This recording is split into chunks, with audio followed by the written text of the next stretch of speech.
रहीम, अस्सलाम वालेकुम and a very good morning. साथ साथ आपको खुशामदीद कहेंगे। मैं हूं अर्मिला हसन। इस उम्मीद के साथ कि आप खैरियत से हैं। This is Imran Hasan and welcome back to Expresso. एक नए दिन के साथ, एक नए एपिसोड के साथ आपको खुशामदीद कहते हैं। इस उम्मीद के साथ कि आपका दिन अच्छे से शुरू हुआ है या शुरू होने वाला है। दोनों सूरतों में हमारी बेस्ट विशेस आपके साथ हैं, विद द विश कि आपका आज का दिन भी आपकी ज़िंदगी के अच्छे दिनों में शुमार हो। जो आपने सोच रखा है कि जो मामलात आपके तय होने वाले हैं, आगे बढ़ने वाले हैं, वो बढ़ जाएं। जो अच्छा हो आपके लिए इंशाल्लाह वो हो जाए।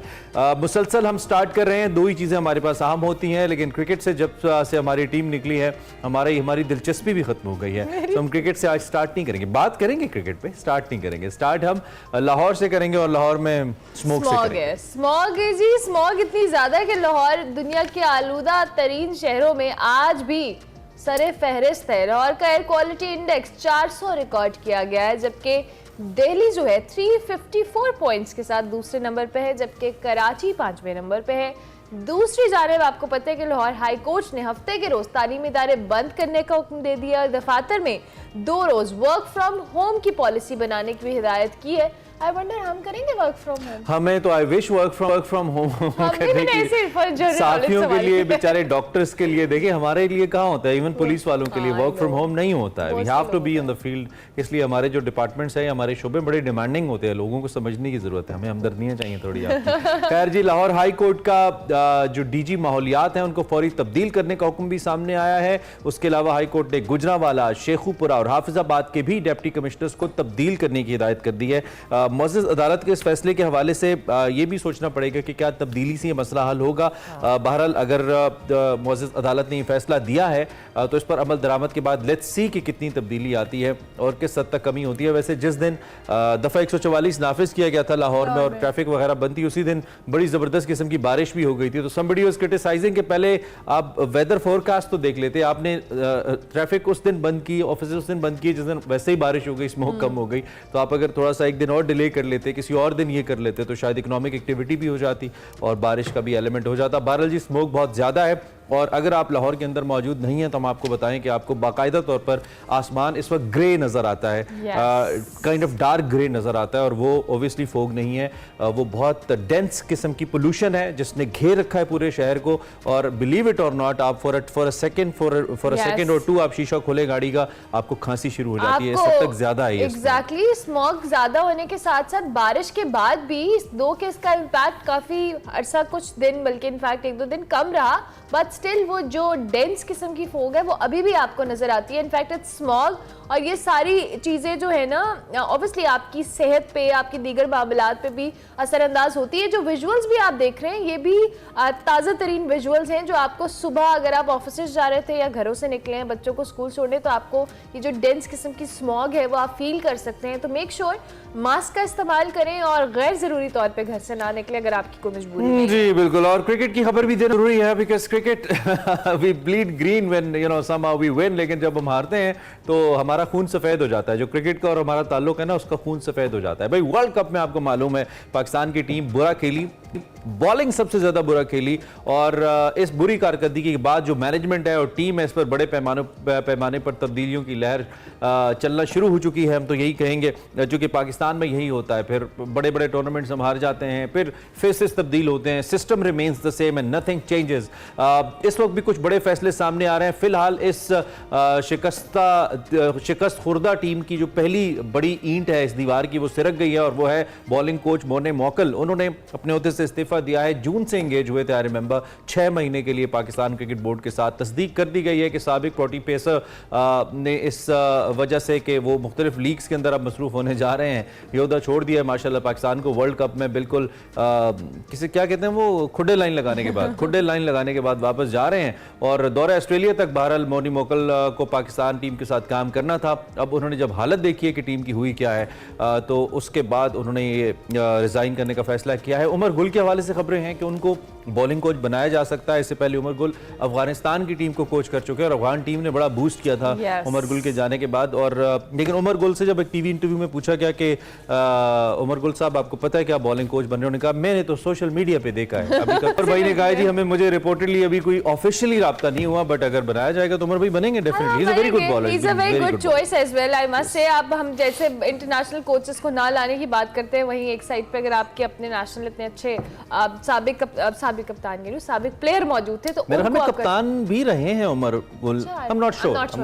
चलिए जी देखते हैं क्या होता है, जो तब्दीलियां हो रही हैं इस पे क्या डिस्कशन होती है। आगे बढ़ते हैं जी, पंजाब के अंदर क्या तब्दीलियां हो रही हैं, क्या एक्टिविटीज हो रही हैं, इस पे बात करते हैं आज की बड़ी खबर में।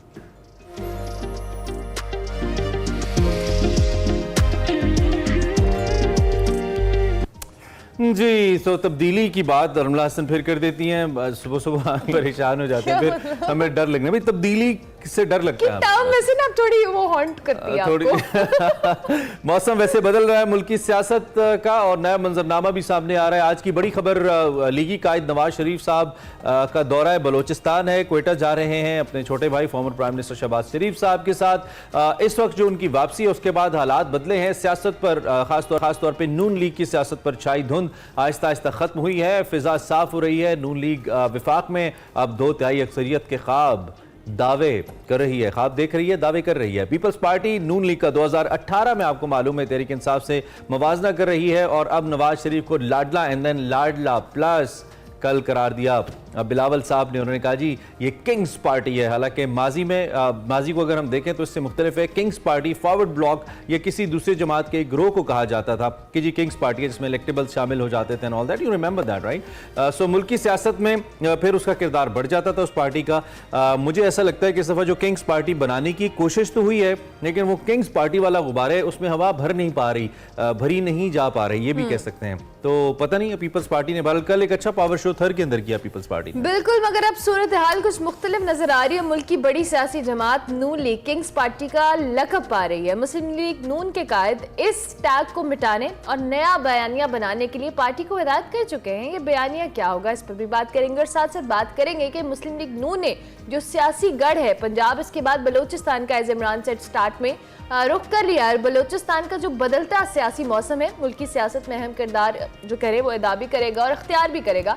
मुस्लिम लीग नून के साबिक कायद और वजीर आजम मियां मोहम्मद नवाज शरीफ आज 2 रोज़ा दौरे पर कोयटा जाएंगे। अहम लीगी लीडर उनके साथ जो है इस दौरे में शरीक होंगे। जराये के मुताबिक जी लीगी क़यादत कोयटा के निजी होटल में अहम सियासी शख्सियतों से मुलाकात भी होगी और आज दोपहर 4 बजे के करीब 4 से 6 के दरमियान जो जाम कमाल हैं, फतेह मोहम्मद हैं, उन समेत 28 साबिक वज़रा और अरकान असम्बली मियां मोहम्मद नवाज शरीफ साहब से मुलाकात करेंगे। वाह, 28 कलीदी शख्सियात जो है ना वो आज नून लीग में शमूलियत इख्तियार कर रही हैं। उधर नून लीग ने इलेक्टेबल्स के लिए बंद दरवाजे खोल दिए हैं, बंद दरवाजे वहाँ खोल दिए 2 शख्सियात के अलावा, बाय द वे वो आपको मालूम है चौधरी निसार साहब और शाहिद खाकान अब्बासी साहब नाराज रहनुमा में शामिल हैं और स्ट्रॉ वॉल भी हैं ओबियसली, लेकिन उनके बारे में अभी तक खबरें आ रही हैं कि उनके लिए दरवाजे नहीं खुले या उन्होंने दस्तक नहीं दी, ये भी कह सकते हैं। खैर पीपल्स पार्टी इस वक्त ताक कर तीर चला रही है। जैसा कि मैंने कहा थर में एक बड़ा पावर शो उन्होंने किया और थर की जान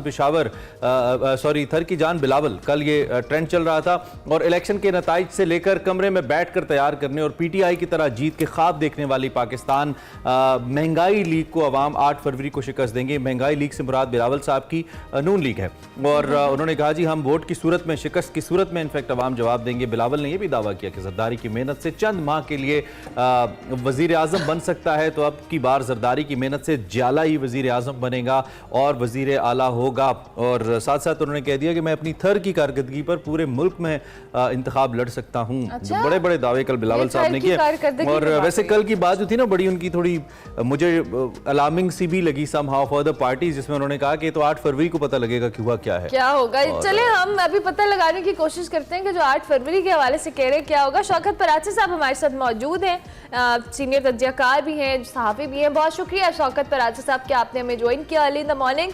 मौजूदा सियासी सूरत-ए-हाल, सबसे पहले ये जो नून लीग के हवाले से हम बात कर रहे हैं, ऑब्वियसली बलोचिस्तान का रुख किया है। अब नवाज शरीफ साहब बलोचिस्तान जाएंगे, यहाँ मुलाकातें भी हैं, क्या देख रहे हैं इस सियासी मंजरनामे पर आप तब्दीली? जी गुड मॉर्निंग, आपके नादरीन को भी गुड मॉर्निंग।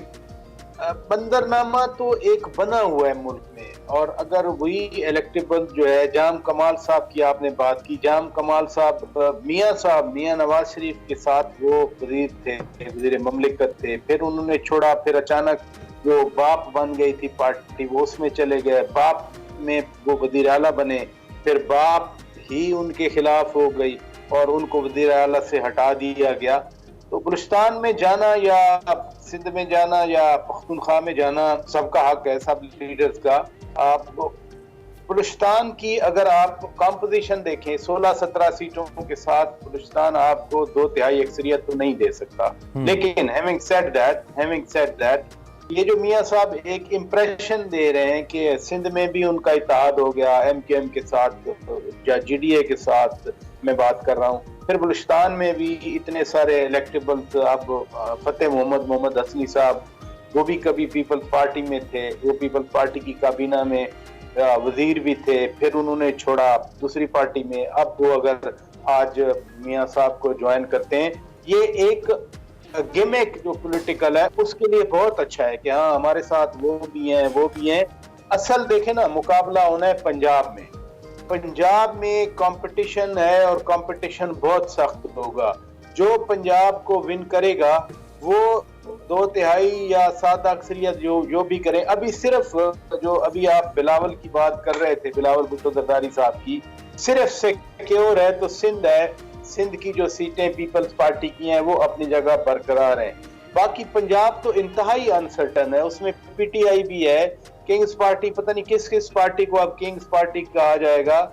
यानी अगर नून लीग को किंग्स पार्टी का लक़ब दिया जा रहा है तो फिर इस्तेकाम पाकिस्तान पार्टी को माजी में जब वो बन रही थी तो यही अलकाबात दिए जाते रहे। But having a strong electable base. अच्छा, ये जो शौकत भाई, ये जो आपने पंजाब की बात की है ना, ये आप वाला सवाल मैंने पीपल्स पार्टी की क़यादत के सामने रखा था, फैसल करीम गुंडी साहब के सामने, कि आप तो पंजाब में उस तरह से एग्जिस्ट नहीं करते, देन आप कैसे दावा कर सकते हैं कि आपको लेवल प्लेइंग फील्ड नहीं मिल रही। तो उसमें उन्होंने कहा कि अगर आपको 2007 का इंतखाब याद हो, 2007-8 के अंदर, तो उस वक्त भी हमारे पास पंजाब के अंदर मेजॉरिटी नहीं थी, लेकिन हमने अपनी हुकूमत बनाई थी। और फिर उन्होंने हवाले भी दिए अपने मुख्तलिफ इत्तेहादियों के, जिसमें उस वक्त ANP भी थी, जिसमें मुत्तहिदा भी थी, और लोगों के साथ मिलकर फिर बलोचिस्तान के लोग थे। तो उन्होंने कहा हम हुकूमत बना लेंगे, हमें पंजाब की एज सच जरूरत नहीं होगी। पीपल्स पार्टी ये सोच रही है, क्या ये ठीक सोच रही है पीपल्स पार्टी?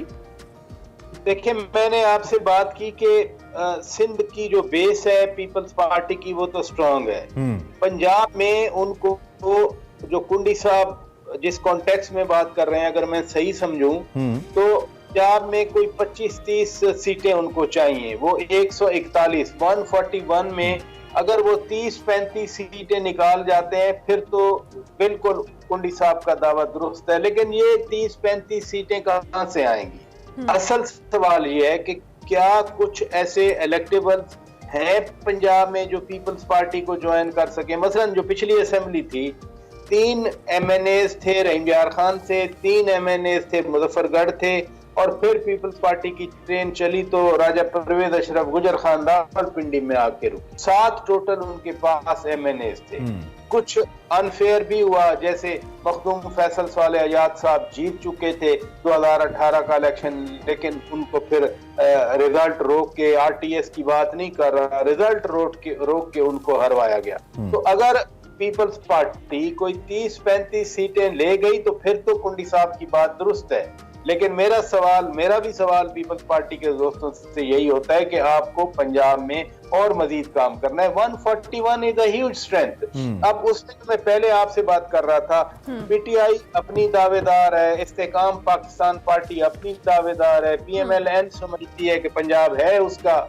अगर पंजाब किसी के साथ स्ट्रॉन्ग नहीं गया और डिवाइडेड हो गया तो फिर पीपल्स पार्टी के दावे देख लेना, फिर आपको सही नजर आएंगे। अच्छा फराचा साहब, ये जो आप मुख्तलिफ जमातों के हवाले से कह रहे हैं कि हर कोई दावेदार है, अब ये दावे अपनी जो परफॉर्मेंस है उसकी बेस के ऊपर किए जाते हैं। बिलावल भुट्टो जरदारी ने कल थर के हवाले से बात की, नून लीग पंजाब के हवाले से बात करती है, तो क्या अभी जो मौजूदा सूरत हाल हम मौशी तौर पे भी देख रहे हैं या वैसे भी देख रहे हैं, इसके मुताबिक ये जो पार्टियां दावे कर रही हैं इलेक्शन से पहले, क्या अवाम को ये नजर आ रहा है या ये डिलीवर उतना किया है जितना ये दावे करके आगे के इलेक्शन में मैंडेट मांग रहे हैं? इलेक्शन माहौल में या इलेक्शन सीजन में यही बातें की जाती हैं। इसमें कोई ऐसी मायूब चीज भी नहीं है। हर पार्टी अपनी कारकर्दगी या अपना मंशूर आवाम के सामने रखती है। मैं फिर गुजारिश करूंगा कि पीपल्स पार्टी सिंध में स्ट्रांग है, जितने मर्जी इत्तेहाद बनाते रहे, वो तो पिक्चर क्लियर है। मैं इंटीरियर सिंध की बात कर रहा हूँ। अर्बन जो सिंध है, कराची या हैदराबाद, उसमें चूंकि एक नया एलिमेंट आया है कि पीपल्स पार्टी को मेयरशिप मिली है, फिर एमकेएम का जो धचका था 2018 का, उसको रिवाइव करने की एमकेएम कोशिश कर रही है।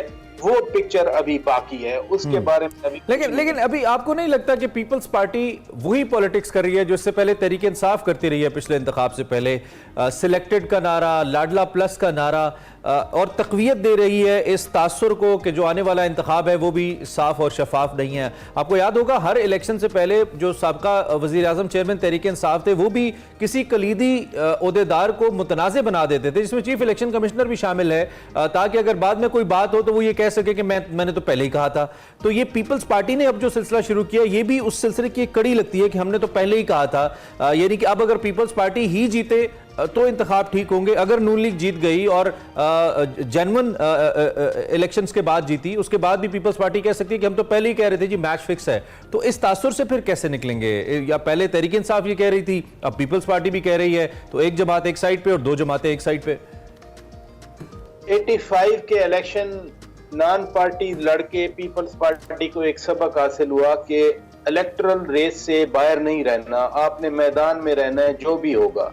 और उसके बाद जितने इलेक्शन हुए, इवन 1990 का इलेक्शन जो बहुत ज्यादा रिग्ड इलेक्शन था और जिसमें सुप्रीम कोर्ट ने बाकायदा जिम्मेदारी भी डाली असर खान के इसमें, इसके बावजूद पीपल्स पार्टी ने हिस्सा लिया था। तो पीपल्स पार्टी इंतखाबी मैदान में रहेगी, नंबर 1। नंबर 2 ये है कि पीपल्स पार्टी इस डेमोक्रेटिक पार्लियामेंट्री सिस्टम का भी हिस्सा रहेगी। 2018 के इलेक्शन में कुछ अपोजिशन की जमातें कहती थी कि हम नहीं बैठते असेंबली में, हम बाइकआउट करते हैं, नाजायज असेंबली का लफ्ज इस्तेमाल किया गया। लेकिन पीपल्स पार्टी ने कहा कि आप बैठे असेंबली में, और आपने देखा कि एक आईनी तरीके से जो नो कॉन्फिडेंस मूव है, उसके तरीके से जो आईनी तरीका है, साबिक प्राइम मिनिस्टर चेयरमैन पीटीआई को हटवाया गया। लिहाजा एक बात तो कंफर्म है, जो भी एटमॉस्फेरिक्स हो, या बयानात हो, या रेटरिक हो, या बयानिया हो, उसमें एक चीज कंफर्म है कि ये ऐवान में बैठेंगे। लिहाजा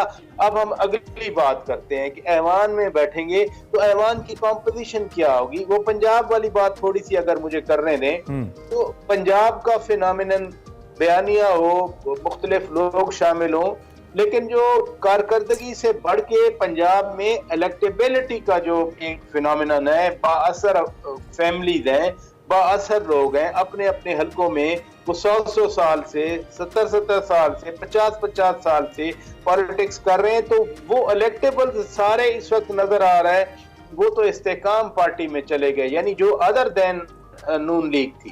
तो लिहाजा पंजाब में पीटीआई दावा करती है कि लोग उनके साथ हैं, यूथ उनके साथ है, पीटीआई के लोग होंगे, इलेक्टेबल आईपीपी के लोग होंगे, और फिर मियां साहब जो है वो वापस आए, वो जाहिर है अपना नैरेटिव अब लेकर चल रहे हैं। मेरा इंतखाब की शफाफियत पे जो पॉइंट था उसमें आए ना कि शफाफियत पे फिर सवाल तो वैसे ही रहेगा। अगर इंतखाब के बाद भी एक जमात कहती रहेगी हम तो पहले ही कह रहे थे जी लाडले हैं, लाडले प्लस हैं, मैच फिक्स है, हम तो पहले ही कह रहे थे, वो हम तो पहले ही कह रहे थे फिनोमिनन पे आप क्या कहेंगे? उससे निकल पाएगा? इलेक्शन कमीशन कुछ कर सकता है इस पे? देखिए, पाकिस्तान में इंतखाबात जो जितने मैंने देखे हैं, या मैं एज अ जर्नलिस्ट उनकी कवरेज करता रहा हूँ, पाकिस्तान में कोई आइडियल सूरत हाल नहीं रहती शफाफियत की। तो इसका हरगिज मतलब नहीं है कि पाकिस्तान में शफाफ इंतखाब नहीं होने चाहिए।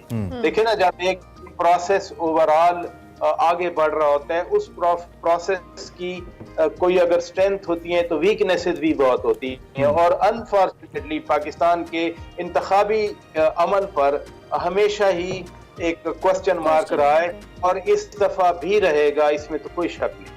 अच्छा, ये क्वेश्चन मार्क की आपने बात की है। ऑब्वियसली जब इस तरह के इंतखाबात होते हैं, पार्टीज अपना जो भी मौक़िफ़ है, आप जैसे आपने मेरे सवाल के जवाब में भी कहा था कि इस तरह की बातें होती हैं इलेक्शन के माहौल में, लेकिन आपको लगता है कि अब अवाम को भी आहिस्ता आहिस्ता समझ आना शुरू हो गई है कि ये जो दावे हैं या ये जो बातें हैं जो की जाती हैं इन सियासतदानों की जानिब से, आगे जाके उसका जो हासिल वसूल है वो हम सबके सामने है। जिन सियासी जमातों को लाते हैं, जो रिप्रेजेंटेटिव्स को लाते हैं, आवाम के पॉइंट ऑफ व्यू से आप क्या समझते हैं कि इस इलेक्शंस के अंदर चाहे हम इंतखाबात के नताइज के हवाले से बात करें या इन कैंपेन्स के हवाले से बात करें, अवाम का परसेप्शन या माइंडसेट क्या है इन सारी सूरत हाल में, इन सियासतदानों के दावों को और बातों को लेके?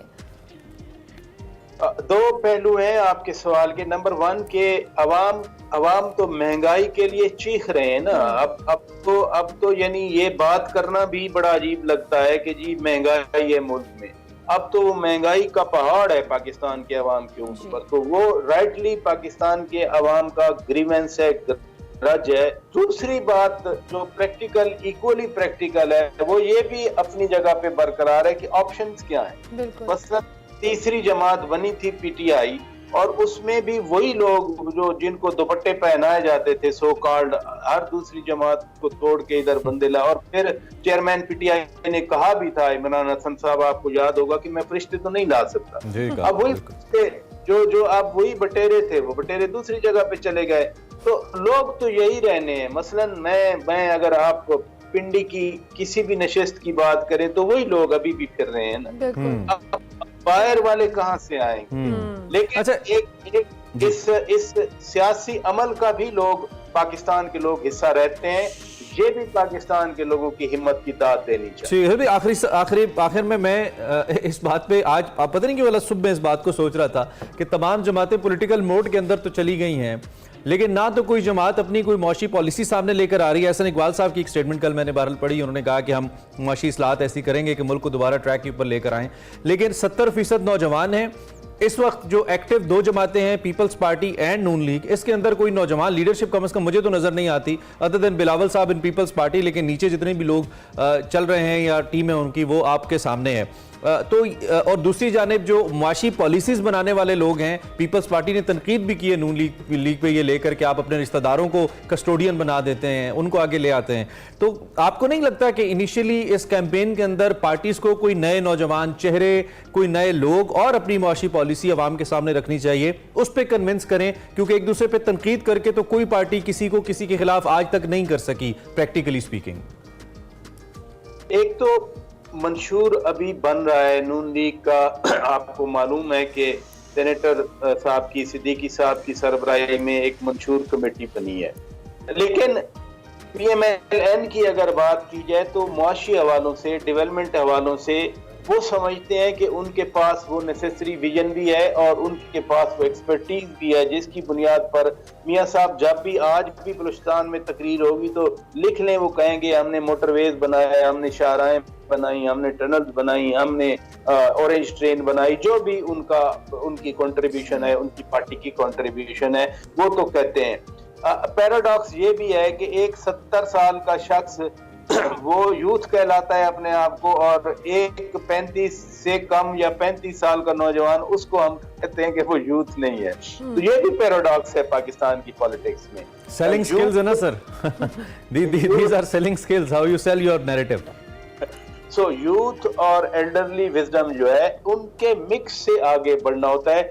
ये दुरुस्त है कि चूंकि 65% population of Pakistan youth population कहा जाता है, तो जो आपकी पॉलिसी बने, जो मंशूर का हिस्सा बने, जरूर फोकस करना चाहिए यूथ पे। उसमें स्किल डेवलपमेंट है, उसमें आईटी स्किल्स हैं, उसमें एक्सपोर्ट ऑफ मैन पावर है। दुनिया भर में डिमांड है और पाकिस्तान का टैलेंट अपनी जगह पर मौजूद है। अभी आप क्रिकेट की बात कर रहे थे, यानी क्रिकेट में अब खिलाड़ी जो भी परफॉर्म करें, हमारे लोग उनके साथ रहते हैं कि ये पाकिस्तान है, और पाकिस्तान की टीम को हर वक्त बैक करते रहते हैं। यूथ का अपना एक डिमांड भी है, यूथ की अपनी और मुझे लगता है कि राजा साहब लोग कनेक्ट कर पाते हैं, यूथ से कनेक्ट कर पाती है। This is pretty important. खैर, thank you very much, time हमारा खत्म हो गया। आपने अपना तज्जिया हमारे सामने रखा। सीनियर सहाफ़ी शौकत फराचा साहब अपने ख्यालात का इजहार कर रहे थे। This is very important. एक तो मुआशी एजेंडा सामने आए कि मुआशी एजेंडा है कि आप इस्लाहात तो करेंगे, सभी पार्टीज कैसे करेंगे। और दूसरा ये कि वो फेसेस, क्योंकि अगर पहले आजमाए हुए चेहरों के ऊपर ही रिलाई करके आप वही मंजन दोबारा बेचेंगे कि इनके जरिए हम मैशत तब्दील कर देंगे, तो फिर कैसे करेंगे, फिर आप कनेक्ट नहीं करेंगे ना, फिर यूथ आपसे गिला करती रहेगी। एक ब्रेक लेते हैं, ब्रेक के बाद आते हैं कुछ मजीद मौज़ूआत के साथ। Welcome back to Expresso. Break के बाद वापस आ गए। अब आपको बताएंगे कि लाहौर चिड़ियाघर और सफारी जू की जो रिवैम्पिंग है और अपग्रेडेशन है, इसके लिए 3 माह के लिए इसको बंद कर दिया गया है, जबकि बाज़ जानवरों की दूसरे चिड़ियाघरों में मुंतकिली भी शुरू कर दी गई है। क्या ये मामलात है, रिवैम्पिंग किस तरह से और कितना टाइम रिक्वायर्ड होगा, इसी हवाले से एक तफसीली रिपोर्ट है आसिफ महमूद की, आपको वो दिखाते हैं।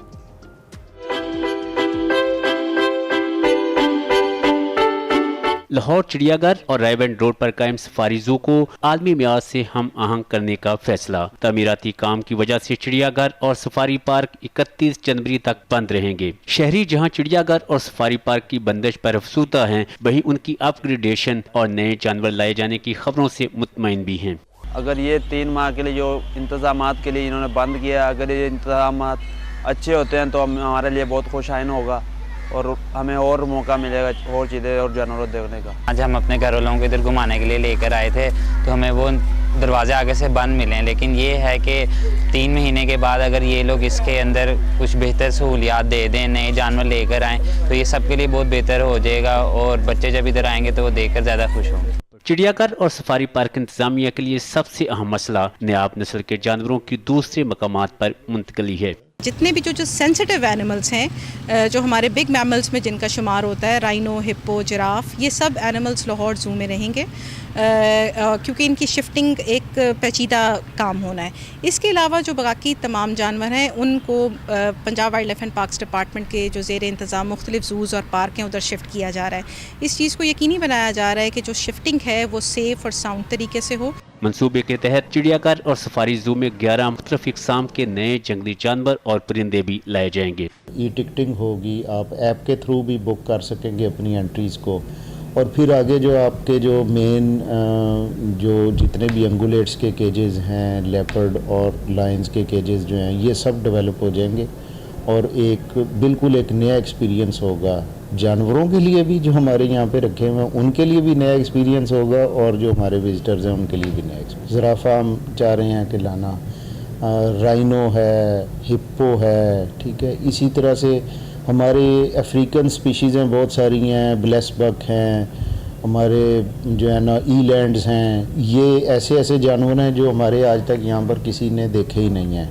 हुकाम के मुताबिक प्रोजेक्ट का पहला मरहला 3 माह में मुकम्मल कर लिया जाएगा। इन दिनों चिड़ियाघर और सफारी पार्क में तफरीह के लिए आने वालों का खासा रश होता है। 3 माह की बंदिश से भारी खसारा बर्दाश्त करना पड़ेगा। अपग्रेडेशन प्रोजेक्ट के तहत न सिर्फ लाहौर चिड़ियाघर और सफारी पार्क के इंतजामी ढांचे में तब्दीली की जाएगी, बल्कि यहाँ दुनिया के मुख्तलिफ खित्तों से ऐसे नायाब जानवर और परिंदे भी लाए जाएंगे जो पहले यहाँ मौजूद नहीं हैं। आसिफ महमूद, एक्सप्रेस न्यूज़, लाहौर। थैंक यू आसिफ महमूद हमें बताने के लिए। लेकिन मैं तो भाई चिड़ियाघर के कोई ख़ास हक में हूँ नहीं, चिड़ियाघर नहीं होने चाहिए, जानवरों को आज़ाद रहने देना चाहिए। बच्चों को आप जो डिफरेंट नेशनल पार्क्स होते हैं वो होने चाहिए। सफारी जू का कॉन्सेप्ट, हाँ सफारी जू का इज़ वेरी इंपॉर्टेंट। बट चलें, अगर है, अल्लाह करे हमारे जानवर बेहतर तरीके से रहें, उनका भी इस ज़मीन पर, इस सयारे पर इतना ही हक है जितना मेरा और आपका है, सबका। खैर, सयारे की बात हो रही है तो सयारों की बात करते हैं। आपको अब स्ट्रेट अवे स्पेस के अंदर ले जाते हैं। सेगमेंट का नाम है खला के उस पार, और आज हम बात करें जो हमारे शमसी निज़ाम के मुख्तलिफ चाँद हैं या सयारे हैं, इस पर आप ट्रैकिंग कैसे कर सकते हैं। अजीब लग रहा है, सेगमेंट देखते हैं।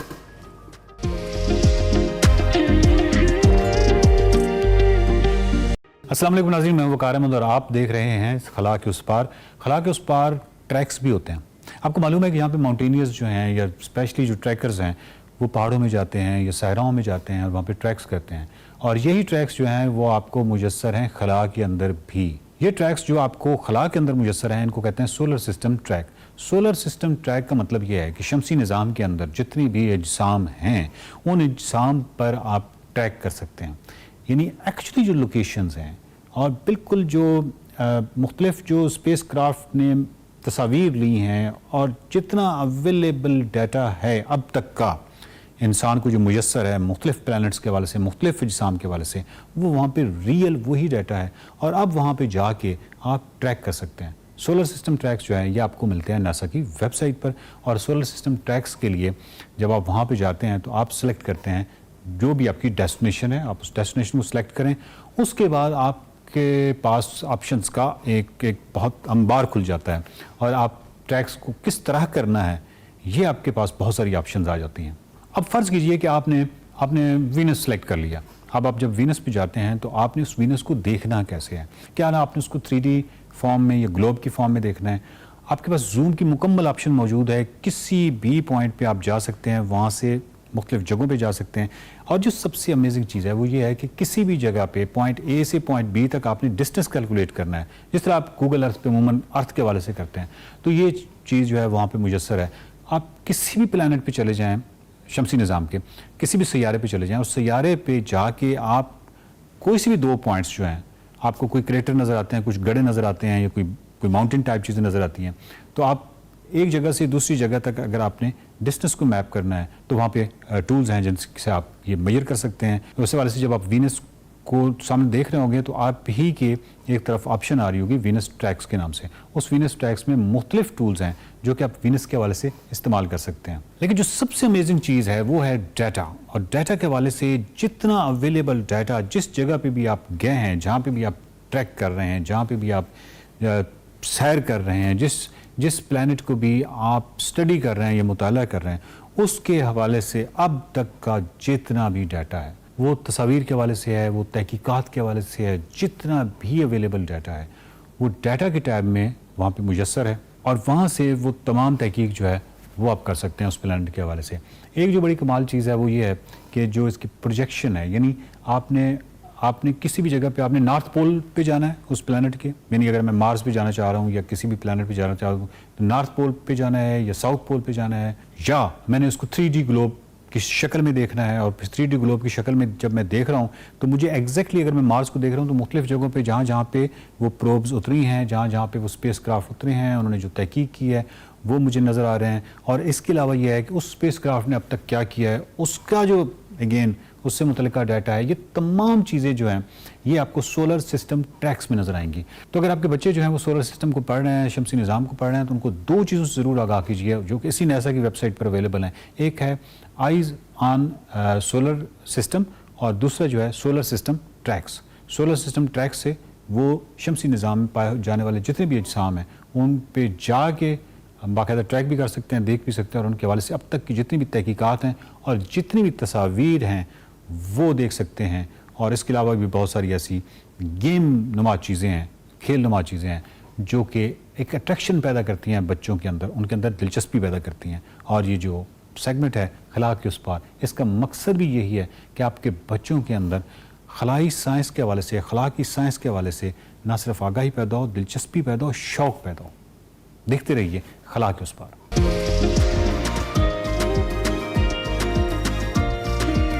Welcome back to Expresso. बात करेंगे कुछ मईशत के हवाले से। तो पाकिस्तान के हवाले से अगर हम बात करें तो IMF का जो जायजा मिशन है वो दौरा पाकिस्तान पर इस वक्त मौजूद है और $3 अरब के एग्रीमेंट की दूसरी किस्त पर मुज़ाकरात हो रहे हैं जो अपने आखिरी मरहले में दाखिल हो चुके हैं।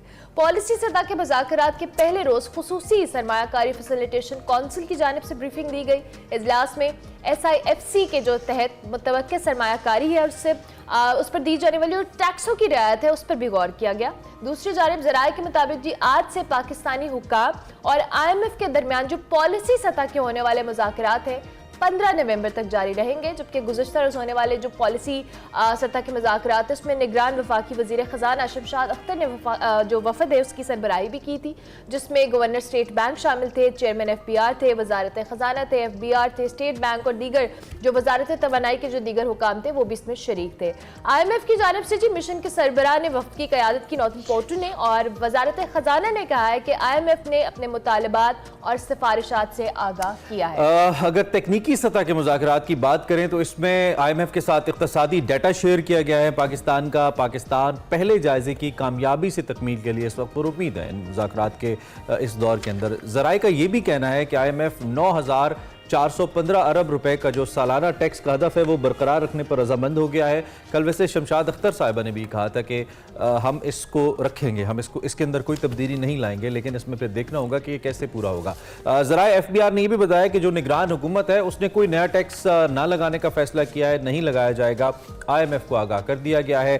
दूसरी जानिब सोर्सेज ये भी कह रहे हैं कि IMF को टैक्स हदफ के उसूल का तहरीरी प्लान फराहम कर दिया गया है, जबकि रियल स्टेट सेक्टर से टैक्स चोरी के खात्मे की भी यकीन दहानी कराई गई है। पाकिस्तान पहले जायजे के लिए IMF की तमाम अहम शराइत इससे पहले पूरी कर चुका है। अब पॉलिसी लेवल के मुज़ाकरात में स्टाफ लेवल एग्रीमेंट फाइनल किया जाएगा और जायज़ा मुज़ाकरात की कामयाबी से इसके मुकम्मल होने पर पाकिस्तान को 71 करोड़ डॉलर मिलेंगे पाकिस्तान को। सो उधर हम अगर कारोबारी हफ्ते की बात करें, आगाज़ अच्छा रहा था, मस्बत रहा था। आपको मालूम है 56,418 की सतह पर इंडेक्स पहुँच गया था।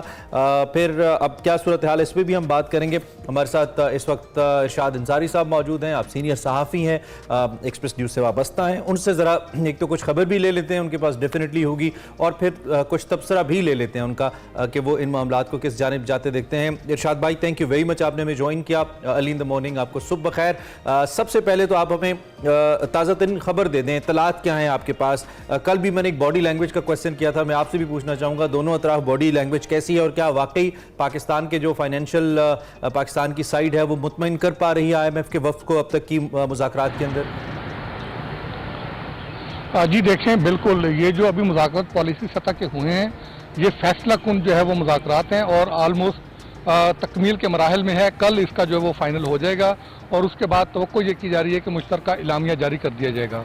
जो आपने बॉडी लैंग्वेज की बात की है, बॉडी लैंग्वेज इस वक्त वाकई दोनों तरफ से जो है वो तसल्ली बख्श है और वजारत ख़जाना के काम तो बहुत ज़्यादा पुरुमीद है और उनका ये कहना है कि हमने आलमोस्ट तमाम शराइत जो है वो पूरी कर दी हैं, बल्कि उन्होंने जो डू मोर के हवाले से कहा था उसके लिए भी उन्होंने ऑलरेडी जो है वो इकदाम उठा दिए हैं। फेडरल बोर्ड ऑफ रेवेन्यू ने 2 दिन पहले एक SRO जारी किया है कि जिसमें उन्होंने जो पॉइंट ऑफ सेल सिस्टम जो नस्ब किया था, पहले टियर 1 के जो बड़े रिटेलर से वहाँ नस्ब किया था, क्योंकि IMF का ये फोकस था कि आप रेवेन्यू का अगरचे 4 माह का रेवेन्यू जो है वो आपका हदफ से ज़्यादा है, लेकिन जो आपने प्रोग्राम लेते वक्त 9,415 अरब रुपए का हदफ जो मुकर्रर किया उसको हासिल करने के लिए जो रैशनल दिया था, उसमें आपने जो एक बड़ा कंपोनेंट था वो इंपोर्ट का था कि आपने वो दिया था कि 32% के लगभग इंपोर्ट आएगी और उससे काफ़ी इंपोर्ट स्टेज पे रेवेन्यू मिलेगा। वो बहुत कम आया है और उस स्टेज पे 22% का जो है वो गैप है और अभी तक तो आपका ओवरऑल रेवेन्यू ज़्यादा है, लेकिन अगर ये गैप बरकरार रहता है इंपोर्ट कंप्रेशन की वजह से तो आगे चल के रेवेन्यू का जो है वो शॉर्टफॉल हो सकता है। तो उस पर ज़्यादा कंसर्न थे, उस पे फेडरल बोर्ड ऑफ रेवेन्यू ने उनको सारा मुतमिन किया है और इस बात पे उसूली इत्तफाक भी किया है कि रिटेलर्स पे अगर इन्फोर्समेंट के साथ साथ कोई टैक्सेशन के हवाले से कोई इकदाम लेने पड़े तो वो लेंगे। इसी तरह जो रियल स्टेट सेक्टर है उस पर भी उन्होंने कहा है कि ये ऑलरेडी IMF से हट के भी हुकूमत के जो है ये प्रायोरिटी लिस्ट में शामिल है। फिर एग्रीकल्चर इनकम टैक्स की बात हुई थी, उसमें चूँकि जो हमारा कानून है वो आड़े आता है तो निगरान हुकूमत कानून साजी भी नहीं कर सकती, तो उस पर उनका ख्याल था कि आप जो है वो सूबों को ऑन बोर्ड लें, सूबों को मुशावरत में लेके इसका कोई ऐसा मैकेनिज्म बनाए कि जिस तरह GDP में जो है वो एग्रीकल्चर का शेयर है उसके मुताबिक जो है वो टैक्स रेवेन्यू में भी उसका शेयर आ जाए। तो ये 3 कंपोनेंट थे। ऑलमोस्ट मुज़ाकरात में तमाम चीजें जो वो फाइनल हो चुकी हैं, अब इनको फाइनल शेप देनी है सिर्फ। अच्छा, जो चीज आपको खबर जी खबर दे दें, आप दे दें प्लीज। जी खबर जो है वो ये है कि जो IMF है, चूंकि इसमें एक्सटर्नल फाइनेंसिंग का जो गैप था उस पर उनके बहुत तहफ़्फ़ुज़ात थे। उसका प्लान दिया था कि दोस्त ममालिक से हमें जो है वो ये पैसे मिलेंगे, उसमें UAE था, सऊदी अरब था, चीन था, फिर इसी तरह जो है वो दूसरे जो डोनर थे बाईलैटरल और मल्टीलैटरल, उनकी उन्होंने बात की थी। तो उस पर IMF ने बराह रास्त जो है वो जो हमारे दोस्त ममालिक हैं जैसे UAE है, उनके जो है वो सफ़ीरों से जो है वो मुलाकात करना शुरू कर दी हैं और जो ज़राए जो है के हवाले से हमें जो वज़ारत ख़ज़ाना के ज़राए के हवाले से कंफर्म किया है, उसमें उनका ये कहना है कि UAE के सफ़ीर से IMF के जायज़ा मिशन के जो सरबराह हैं और उनकी जो टीम के कोर मेंबरान हैं उनकी मुलाकात हुई है और UAE के सफ़ीर ने जो है इनको जो पाकिस्तान को एश्योरेंस दी है उसको रिकन्फर्म किया है कि वो पाकिस्तान को जो फाइनेंसिंग की कमिटमेंट की है वो भी पूरी करेगा, और जो इन्वेस्टमेंट के हवाले से उन्होंने प्लान दिया है वो इन्वेस्टमेंट भी पाकिस्तान को जो है वो देगा। और तो ये की जा रही है कि शायद वो सऊदी अरब के सफीर से भी आज जो है वो मुलाकात करेंगे। मतलब पाकिस्तान के जो मालियाती एक्सपर्ट्स हैं या हमारे जो हुकाम हैं उनकी बात से बढ़कर आगे तयक्कुन की फिजा बनाई जा रही है ताकि कोई इसमें कमी ना आ जाए। आपने ये जो 22% गैप की बात की जो इंपोर्ट्स से पैसे हासिल होने थे, एक तो आपने कहा कि इसमें रिटेलर्स के ऊपर, देन प्रॉपर्टी सेक्टर के ऊपर, एंड देन साथ आपने एग्रीकल्चर के टैक्स की बात की कि पाकिस्तानी हुकाम ने कहा है कि हम इस जाने फोकस करेंगे, लेकिन क्या ये इतना बड़ा गैप फिल हो पाएगा? और दूसरी जानिब हम अगर 100 से 200 अरब रिटेलर से इकट्ठा करने की अगले 1 साल में बात कर रहे हैं, तो दूसरी जानिब हमारे कई इदारे ऐसे हैं जो कि एक दिन के अंदर बिलियंस ऑफ रुपीस इनफैक्ट उसका नुकसान कर रहे हैं, और मंथली एक महीने के अंदर अरबों रुपए का नुकसान हो रहा है। तो क्या उसकी तरफ से भी IMF ने कोई रिजर्वेशन तो नहीं दिखाई उन इदारों की तरफ से जो वाइट एलिफेंट्स बन गए हैं पाकिस्तान के लिए? हमारा आधे से ज्यादा पैसा उधर जा रहा है, इस हवाले से भी कोई बात तो नहीं हुई? जी बिल्कुल, रेवेन्यू जनरेशन के हवाले से तमाम पहलू ज़ेर बहस आए हैं, और उसमें प्राइवेटाइजेशन एक अहम कंपोनेंट है। उस पर अगर आप देखें कि पिछले 3-4 दिनों से जो निगरान वजीर निजकारी है वो मुसलसल जो है वो मीटिंग्स कर रहे हैं। कल भी उन्होंने जो है वो HBFCL के जो मैनेजमेंट है उसके साथ मीटिंग की है, उससे पहले PIA की जो मैनेजमेंट थी उससे उस हवाले से मीटिंग की है। फाइनेंशियल एडवाइज़र जो है वो उनको फाइनल कर लिया गया है, और प्राइवेटाइजेशन का अमल तेज़ करने के लिए उन्होंने ये तजवीज़ दी है। और IMF ने एक और तजवीज़ ये दी थी कि जो आपका एक्सटर्नल फाइनेंसिंग का गैप है, आपकी जो इंटरनेशनल लेवल पे भी और मुल्की सतह पे भी इकॉनमी की जो सिचुएशन है कुछ बेहतर हुई है, उससे उसके असरात जो है वो चूँकि मुल्की स्टॉक मार्केट भी नए जो है वो रिकॉर्ड कायम कर रही है, तो उन्होंने एक प्रपोजल दी थी कि आप जो है वो बॉन्ड्स जो है वो जारी करें, उसके जरिए भी आप जो है वो एक्सटर्नल फाइनेंसिंग का जो गैप है उसको जो है वो फिल कर सकते हैं। जो आपने टैक्सेशन की बात की है कि ये देखें, ये उन्होंने कहा है अभी तक पाकिस्तान जो है वो टारगेट से जो है वो सरपास कर रहा है, टारगेट से ज़्यादा जो है वो रेवेन्यू कलेक्ट किया है। उन्होंने फ्यूचर की बात की है कि क्योंकि जो 22% गैप की आप बात कर रहे थे कि हमने जब IMF को 9,415 अरब रुपए का रेवेन्यू का जो टारगेट दिया था उसके साथ हम रैशनल देते हैं कि हमें कितना कंपोनेंट किस मद में आएगा, डायरेक्ट टैक्स इनकम टैक्स की मद में कितना आएगा, इनडायरेक्ट टैक्स में सेल्स टैक्स से कितना आएगा, फिर जो है वो विद होल्डिंग टैक्स से कितना आएगा, कस्टम ड्यूटी से कितना आएगा, फेडरल एक्साइज ड्यूटी से कितना आएगा। फिर उसमें ये आ जाता है कि इंपोर्ट जो होती है, इंपोर्ट स्टेज पे जो टैक्सेस होते हैं उस मद में कितना आएगा, उसमें एक प्रोजेक्शन दी जाती है कि तवक्को ये की जा रही है कि जो गवर्नमेंट जो है वो फाइनेंस बिल में जो पॉलिसीज दे रही होती है, क्योंकि इस फाइनेंस बिल में गवर्नमेंट ने जो पॉलिसी दी थी कि पहले इंपोर्ट को जो है वो रोकने की पॉलिसी थी, लेकिन इस गवर्नमेंट ने आके उस इंपोर्ट को जो है वो खोला है, LCs खोली हैं, और अब LC हमारी कोई जो है वो पेंडिंग नहीं है, वो सारी क्लियर है, हर चीज़ जो है वो आ रही है। तो उसको मद्देनजर रखते हुए इनका ख्याल था कि हमारी इंपोर्ट जो है वो 32% के लगभग जो है वो जाएगी, और उससे हमें एक मेजर जो है वो रेवेन्यू हासिल होगा इंपोर्ट स्टेज पे, और उसका जो है वो जो पाकिस्तान का FBR का जो रेवेन्यू की कलेक्शन है उस पर काफ़ी कंपोनेंट होगा। वो वहाँ पे इंपोर्ट कम होने की वजह से जो इंपोर्ट स्टेज पे जो टैक्स आता है वो कम हुआ था, तो उस पर वो कंसर्न जाहिर कर रहे थे। तो उस पर पाकिस्तान ने उनकी जो क्रॉस क्वेश्चनिंग थी, तमाम क्वेश्चंस को उन्होंने एड्रेस किया, साइड से पूरा किया जाएगा, मुतमिन हुआ। अच्छा, दूसरी जानिब इरशाद साहब, अभी जिस तरह से आपने मुज़ाकरात का कहा कि ये बिल्कुल फैसला कुन राउंड है, ऑब्वियसली जब भी IMF के साथ हमारे मुज़ाकरात होते हैं बहुत सारी रिजर्वेशंस का इजहार किया जाता है, और डायरेक्टली और इनडायरेक्टली उसका बर्डन कहीं ना कहीं आवाम के ऊपर आता है, चाहे वो टैक्सेस की शक्ल में हो, महंगाई की शक्ल में हो, बिजली महंगी होती है, दीगर चीज़ें महंगी होती हैं। इस पर क्या अपडेट्स हैं कि ये जो आवाम है इस पर ज़्यादा बोझ नहीं बढ़ेगा? और कल स्टेटमेंट तो उन्होंने कहा है कि हम ना मिनी बजट आएगा ना इस तरह के कोई मामलात होंगे, आवाम पे इतना ज़बरदस्त बर्डन नहीं डाला जाएगा। इस हवाले से क्या कमेंट करेंगे आप? देखिए, मिनी बजट की तो जो निगरान हुकूमत है उस पोजीशन में नहीं है, सही, क्योंकि पार्लियामेंट मौजूद नहीं है। टैक्सेशन का इन्होंने कानून बनाया हुआ कि पार्लियामेंट से एक ही रह जाता कि ऑर्डिनेंस लाएं, वो भी ऐसे अभी कोई ऐसा आसार नजर नहीं आ रही। जो दूसरी आपने बात की है कि पाकिस्तान जो है वो क्या जो है वो मैयर लेगा कोई टैक्सेशन के हवाले से, टैक्सेशन में देखें कोई नया टैक्स नहीं आएगा, ये पाकिस्तान ने उनको यकीन दहानी भी कराई है। और जो निगरान वज़ीर ख़जाना है उसने कल जो उसके बाद गैर रस्मी गुफ्तगू की है उसमें भी उन्होंने ये बताया कि कोई ना मिनी बजट आएगा कि ना और कोई जो है वो नया टैक्स लगाएगा, आवाम पे बोझ नहीं डाला जाएगा। आवाम पे जो बोझ डालना था वो IMF के मिशन के आने से पहले ही डाल दिया गया है। कि देखें, जो गर्मियों का सीजन था उसमें जो है वो बिजली महंगी कर दी गई थी। बिजली आपको अब सबके इल्म में है कि बिल बहुत ज़्यादा आता है, तो उस पर एहतजाज भी हुए, सब कुछ हुआ। अब मौसम सरमा के जो आमद है कि उससे पहले ही गैस महंगी कर दी चुकी है, ये भी IMF की एक कंडीशन थी। यही वो चीज़ें हैं कि जिस पे हमारी जो पाकिस्तान की मुआशी टीम है पूरी उम्मीद है कि हम ऑलमोस्ट IMF की तमाम कंडीशंस जो हैं वो फुलफिल कर चुके हैं। अब आज के जो मुज़ाकरात हैं और कल के मुज़ाकरात हैं उसमें ये चीज़ सामने आएगी कि अगर कोई नया जो है वो कोई मुतालबा या एक पेट्रोलियम लेवी के हवाले से खदशा जाहिर किया जा रहा था कि शायद पेट्रोलियम लेवी जो है वो मजीद ना वो कह दें कि इसको 50 या 60 रुपए से भी मजीद बढ़ा दें, तो वो ये 2 दिन है क्योंकि इसमें हमारा तवानाई का सेक्टर डिस्कस होना है। अल्लाह ना करे सर, पहले इतना महंगा पेट्रोल। शाह साहब thank you very much, time बहुत कम था हमारे पास, बहुत शुक्रिया डिटेल से आपके आगाह की। एक ब्रेक लेते हैं, ब्रेक के बाद आते हैं।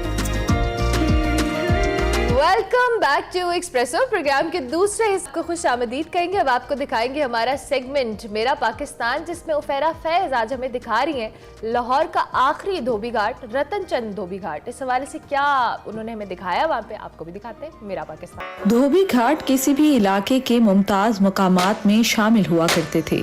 मस्जिद, मार्केट, स्कूल की तरह धोबी घाट अपना खास और मखसूस महल्ले वकू और अलग पहचान रखते थे। ज्यादा वक्त नहीं गुजरा जब धोबी और धोबी घाट लाहौर के कल्चर का लाजमी जुज़ थे। मशहूर मुहावरा धोबी पछाड़ एक फन के अरूज की अक्कासी करता है। जब तलुए आफ्ताब से रात गए तक धोबी घाट में काम करते धोबी शहर भर के मलबूसात धोते थे, लेकिन जदीद टेक्नोलॉजी ने इस धोबी घाट को ही पछाड़ दिया।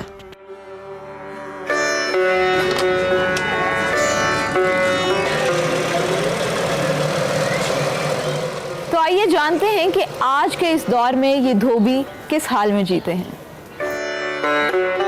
ये लाहौर का कदीम और मारूफ रतन चंद धोबी घाट है, जहाँ के बासी हिजरत से पहले इंडिया में भी यही काम किया करते थे और यहाँ भी धोबी घाट के कल्चर को आज तक जिंदा रखे हुए हैं। नाज़रीन, इस वक्त मैं मौजूद हूँ सराय रतन चंद में और यहाँ के धोबी घाट के सबसे पुराने वासी इस वक्त मेरे साथ मौजूद हैं, जिनसे आज हम धोबी घाट की हिस्ट्री के बारे में जानेंगे। अस्सलाम वालेकुम, कैसे हैं आप? वालेकुम सलाम जनाब। क्या नाम है आपका? मेरा नाम अब्दुल अजीज। 1947 में जब तकसीम हो रही थी, लोग हिजरत कर रहे थे, भारत से यहाँ पर आ रहे थे, तब आपकी उम्र कितनी थी? मेरी 12 साल के थे आप। ये जो कल्चर है, ये जो धोबी का और धोबी घाट का कल्चर है, तो क्या आप वहाँ पर भी इसी तरह से काम करते थे आपके आबाओ-अजदाद? जी हाँ, पहले वहाँ दरियाओं पे जाते थे। कौन से दरिया पे काम करते? जमुना। अच्छा, जमुना पे। दिल्ली के रहने वाले थे। जब आप 11-12 साल के थे तो कभी लाहौर आए थे? जी हाँ।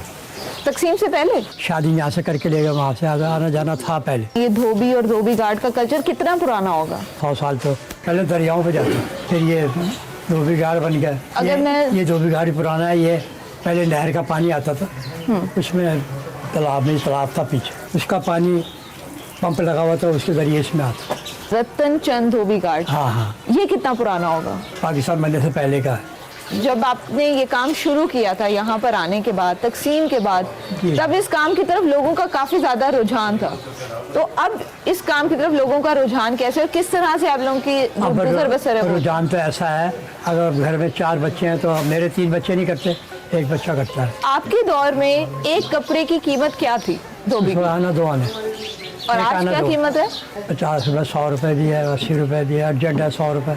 जब आप यंग थे और जब आप ये काम किया करते थे, तो उस वक्त आप ये काम किस वक्त शुरू करते थे? फजर के नमाज के बाद। और ये काम आप कब तक आप लोगों का जारी रहता है? किसी ने 2 घंटे का लेके 4 घंटे कर दिया। अच्छा, ये जो जगह है, ये जो रतन चंद धोबी घाट है, ये आपकी मिल्कियत है शुरू से? नहीं जी, मिल्कियत नहीं है, ये वक़्फ़ जायदाद है, एक वक़्फ़ हिंदू वक़्फ़। अच्छा। वो वक़्फ़ वाले किराया लेते हैं, ये हमारे नाम नहीं है। चले, बहुत शुक्रिया आपका, बहुत शुक्रिया। लाहौर के कई इलाकों में छोटे और बाज इलाकों में बहुत बड़े धोबी घाट हुआ करते थे। भगवानपुरा, मुगलपुरा और सदर के धोबी घाट हजम के लिहाज से बहुत बड़े थे। सदर धोबी घाट में तो बैक वक्त 100 धोबी कपड़े धोया करते थे। भगवानपुरा धोबी घाट के नकूश तो आज ढूंढने से भी नहीं मिलते, लेकिन ये इलाका आज भी धोबी घाट के नाम से मशहूर है। अस्सलाम वालेकुम, क्या नाम है आपका? मोहम्मद जफर। आज के इस दौर में जब धोबी घाट की और धोबियों की उस तरह से मांग नहीं रही सोसाइटी में, तो किस तरह से घर चलता है आपका? वही बात है, वो मशीनरियाँ वगैरह आ गई हैं, काम इस तरह नहीं रहा वो। जो पहले लोग काम करते थे, हमारे बुजुर्ग जो हमारे दादा के हाथ से ही काम करते थे पहले लोग। अच्छा, तो अब तो केमिकल ऐसे आ गए, मशीनरी आ गई है, उस पर ज़रा काम जल्दी हो जाता है। अच्छा, वो धोबियों के पास एक डंडा भी होता था जिसको वो मारते थे, लेकिन अब वो ख़त्म हो गया। लेकिन उसको कहते क्या होते थे? उसको हम बोलते थे डासन।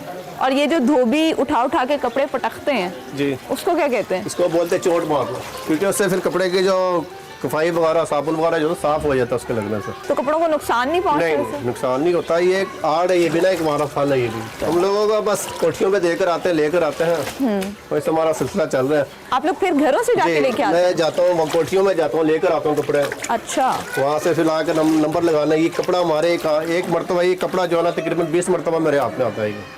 एक कपड़ा? जी, उसको लेकर आएंगे, पहले वहाँ से उसको बांधेंगे, कपड़े को गिनती करेंगे, ठीक है, फिर यहाँ लाके नंबर लगाने, नंबर लगा के फिर पानी में डालना है उनको, पानी से निकाल के फिर वॉशिंग मशीन में डालना है, ठीक है।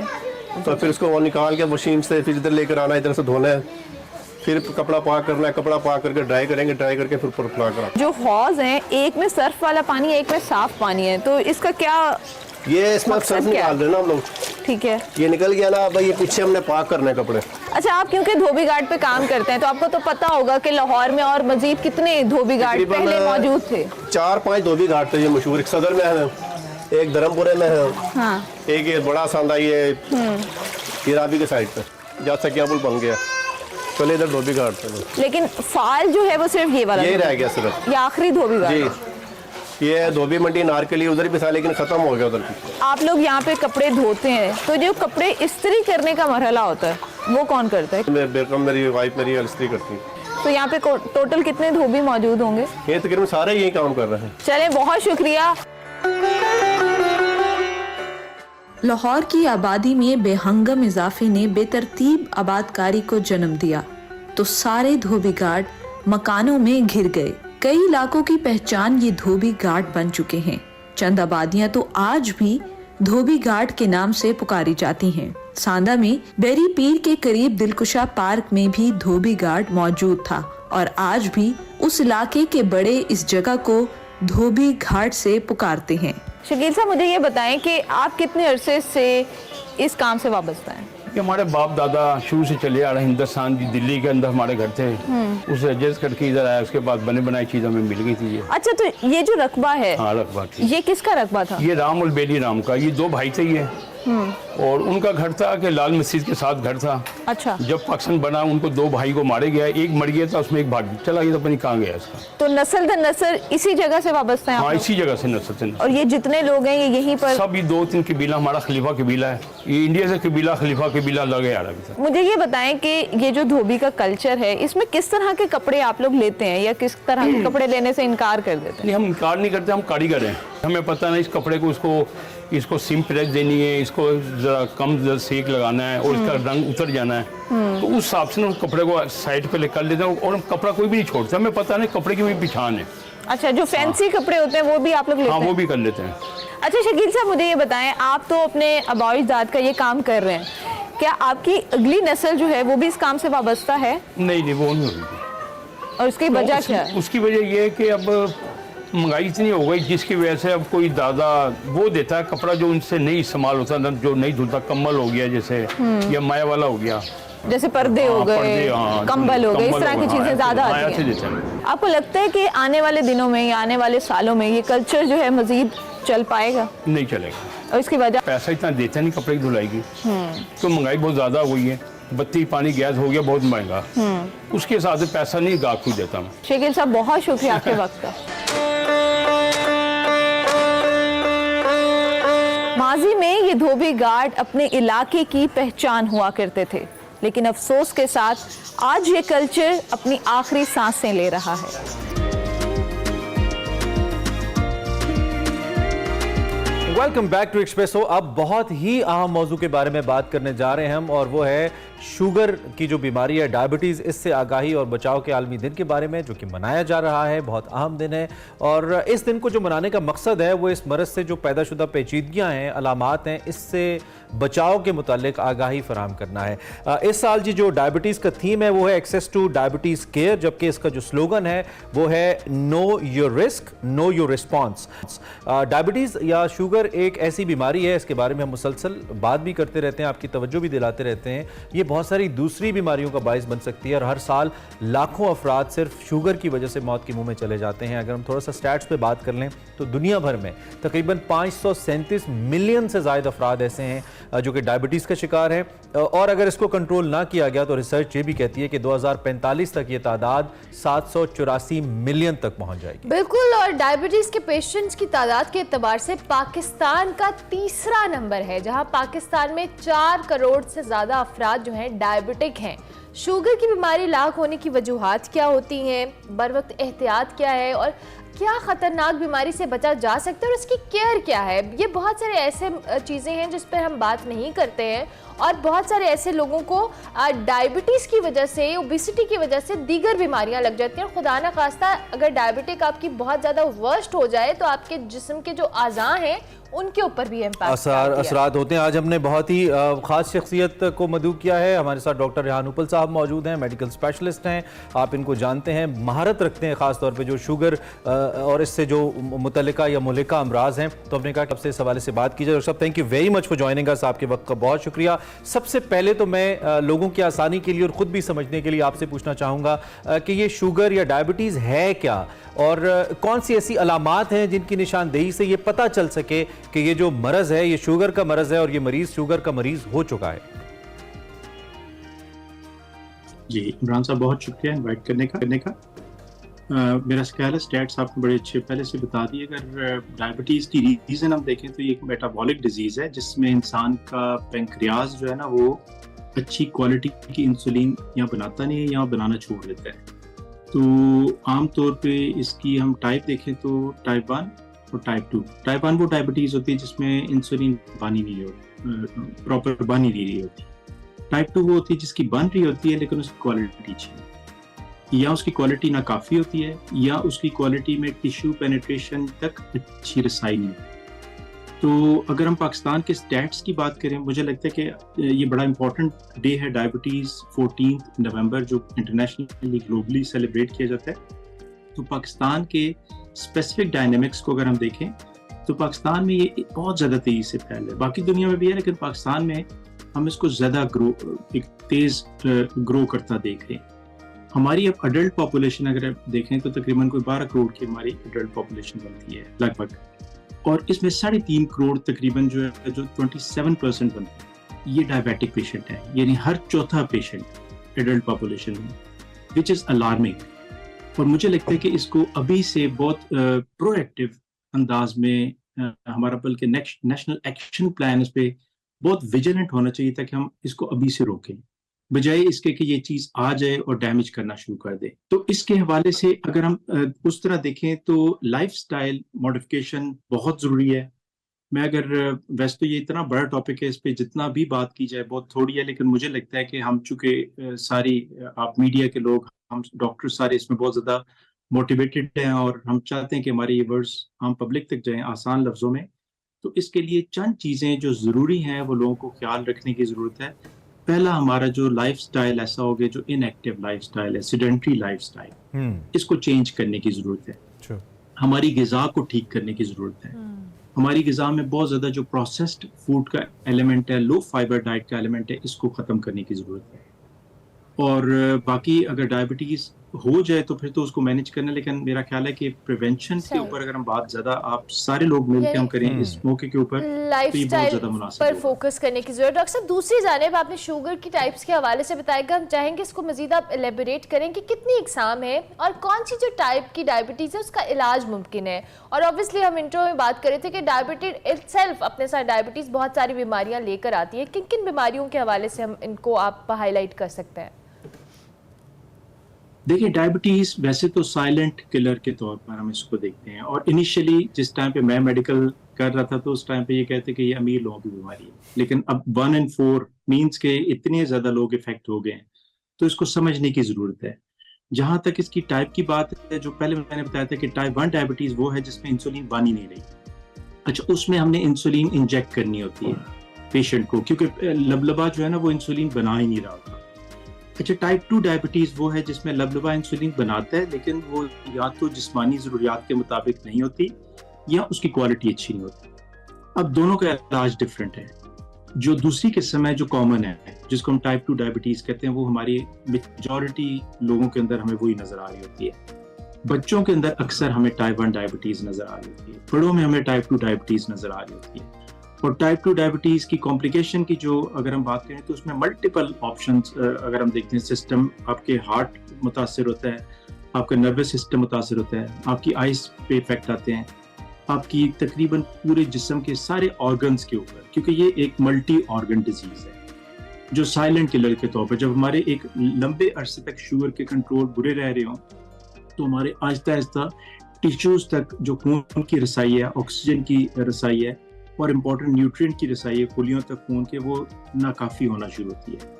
और जब वो नाकाफ़ी होना शुरू होती है तो वो फिर कॉम्प्लिकेशंस जो है ना, पहले माइक्रो वेस्कुलर इश्यूज आते हैं, फिर मैक्रो वेस्कुलर आते हैं। यानी छोटी खून की शरियानें पहले मुतासिर होती हैं ना कंट्रोल करने की सूरत में, और मैक्रोवेस्कुलर में बड़ी खून की नालियां फिर मुतासिर होना शुरू होती हैं, और इसी तरह असाब का सिस्टम पूरा मुतासिर होना शुरू होता है। देखिए, इलाज ये काबिल इलाज, इसको कंट्रोल करना होता है। लोगों का अक्सर ख्याल है कि एक बार शुगर हो गई तो ये ठीक भी हो जाती है, कुछ ठीक नहीं होती लेकिन अच्छी मैनेज हो जाती है। अच्छा, अच्छी आप मैनेज कर तो आपको मसले नहीं रहते, लोग बहुत अच्छी हेल्दी लाइफ गुजार जाते हैं। पाकिस्तान में जो हम स्टैट्स की बात कर रहे थे ना, वजन का एक बहुत नेगेटिव असर है इसमें। अब हमारी अगर पॉपुलेशन हम देखें तो खवातीन तकरीबन को 58% ओबेसिटी की लाइन में फॉल करती हैं, और इसी तरह मेल को अगर हम देखें तो 42% ओबेसिटी में फॉल करते हैं। मैं लोगों को बड़ा आसान एक टिप देता हूँ कि आप अपने वेट को मैनेज अगर करना टाइम से पहले शुरू कर देना तो आप बहुत सारे मसाइल से बच जाते हैं। आपकी एक्सरसाइज, आपकी एक्टिविटी, आपकी लाइफस्टाइल। डायबिटिक के लिए ना अक्सर एक मैं लफ्ज इस्तेमाल करता हूँ, ABCDE। अच्छा, ए क्या है कि अगर डायबिटिक पेशेंट है उसको A1C वो ठीक रखना है, उसको 7 से नीचे रखे तो वो बेस्ट है उसके।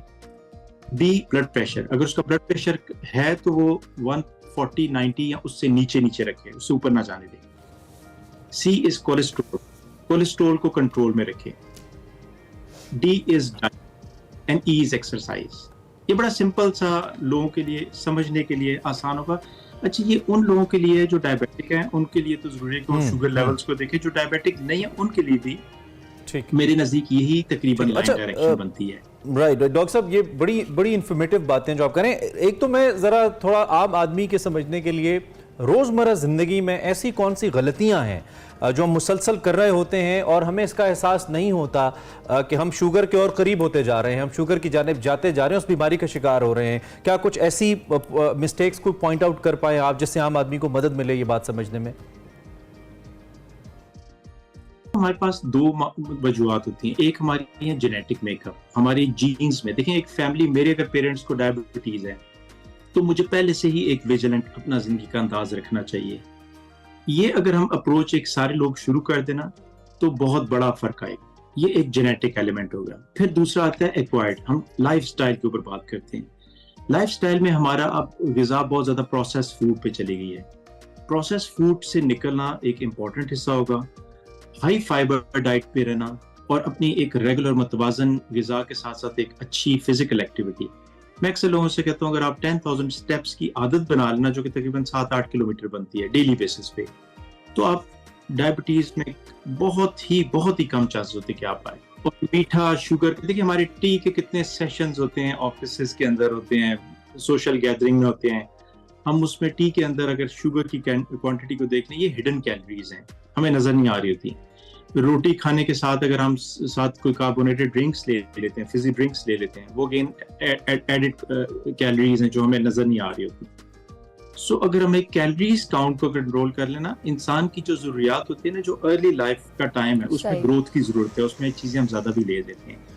लेकिन once we touch middle age 25 30 उसके बाद हमें थोड़ा सा मॉडरेट करना बड़ी चाहिए। कॉमन सेंस की बिल्कुल बातें हैं। मोटापे पे कंट्रोल, चाय कम पीना, चीनी का कम इस्तेमाल, कैलोरीज कंट्रोल, 10,000 कदम चलना। अच्छा डॉक्टर साहब, टाइम कम है। जो डायबिटीज़ ज़्यादातर उम्र के मुख्तलिफ हिस्सों में होती है, हमें मालूम है। कुछ बच्चों को पैदाशी तौर पर भी नो कि वो डायबिटिक होते हैं, उनको भी शुगर की शिकायत होती हैं, उनके पास वो सहूलियात मुयसर नहीं होती। इस सूरत में जिन वालिदैन के पास ये सहूलियात ना हो और उनके बच्चे इसका शिकार हों, उनको आप क्या तफवीज़ करना चाहेंगे, क्या कहना चाहेंगे? देखिए, बच्चों में जिससे हमने पहले बात की थी ना कि ऑटो इम्यून डिजीज है। ऑटो इम्यून डिजीज वो डिजीज होती है जिसमें अपना ही मुदाफ़ियाती निज़ाम जो है ना जिस्म के खिलाफ काम करना शुरू कर देता है। अब बच्चों में हमें अंदाजा नहीं होता कि क्या ऑटो इम्यूनिटी के प्रोसेसेस गुजरे, बाज़ का कोई वायरल इन्फेक्शन होती है अर्ली लाइफ में, बाज़ का कोई और वजूहत होती हैं जिसमें पेंक्रियाज लबलबा काम करना छोड़ देते हैं, जिसका इंसुलिन बनाने वाला पोर्शन है। ठीक। और पेरेंट्स के तनाज़ुर में अगर मैं एहतियात की बात करूँ तो उनकी थोड़ी सी विजिलेंट नज़र होनी चाहिए। अगर देखें बच्चा कमज़ोर हो रहा है, बच्चे का वज़न में चेंज आ रही है, वज़न बढ़ नहीं रहा, वज़न गिर रहा है, उनको बहुत ज़्यादा यूरिनेशन की अर्ज वो देख रहे हैं कि बार बार उनको यूरिनेट करना पड़ रहा है, उनकी खाने की बर्दाश्त नहीं रह रही कि बहुत ज़्यादा वो ड्रेन हो जाते हैं, तो ये मुंह का खुश्क होना, ये वो चीज़ें हैं जिनके तहत हमें एक शक ज़रूर करना चाहिए कि खुदा ना खासा, क्योंकि अक्सर बच्चों में जो चीज़ हम देखते हैं ना एज अ डॉक्टर, वो बच्चों की अक्सर डायग्नोज उस वक्त होती है जब पेशेंट डीके में आता है। डीके होता है डायबिटिक कीटोएसिडोसिस, जिसमें बिल्कुल शुगर बहुत ही ज़्यादा हाई रेज में चली जाती है वैल्यूज़ में, और उसमें एक एक्यूट इमरजेंसी की शक्ल में पेशेंट बच्चे को पेरेंट्स इमरजेंसी में लैंड करते हैं, जिसमें एक बेहोशी जैसी एक सेमी कोमाटोज नींद बेहोशी वाली कैफियत में बचा जाता है। तो ये तो बच्चों के तनाज़ुर में ना एक विजिलेंट नज़र होना ज़रूरी है।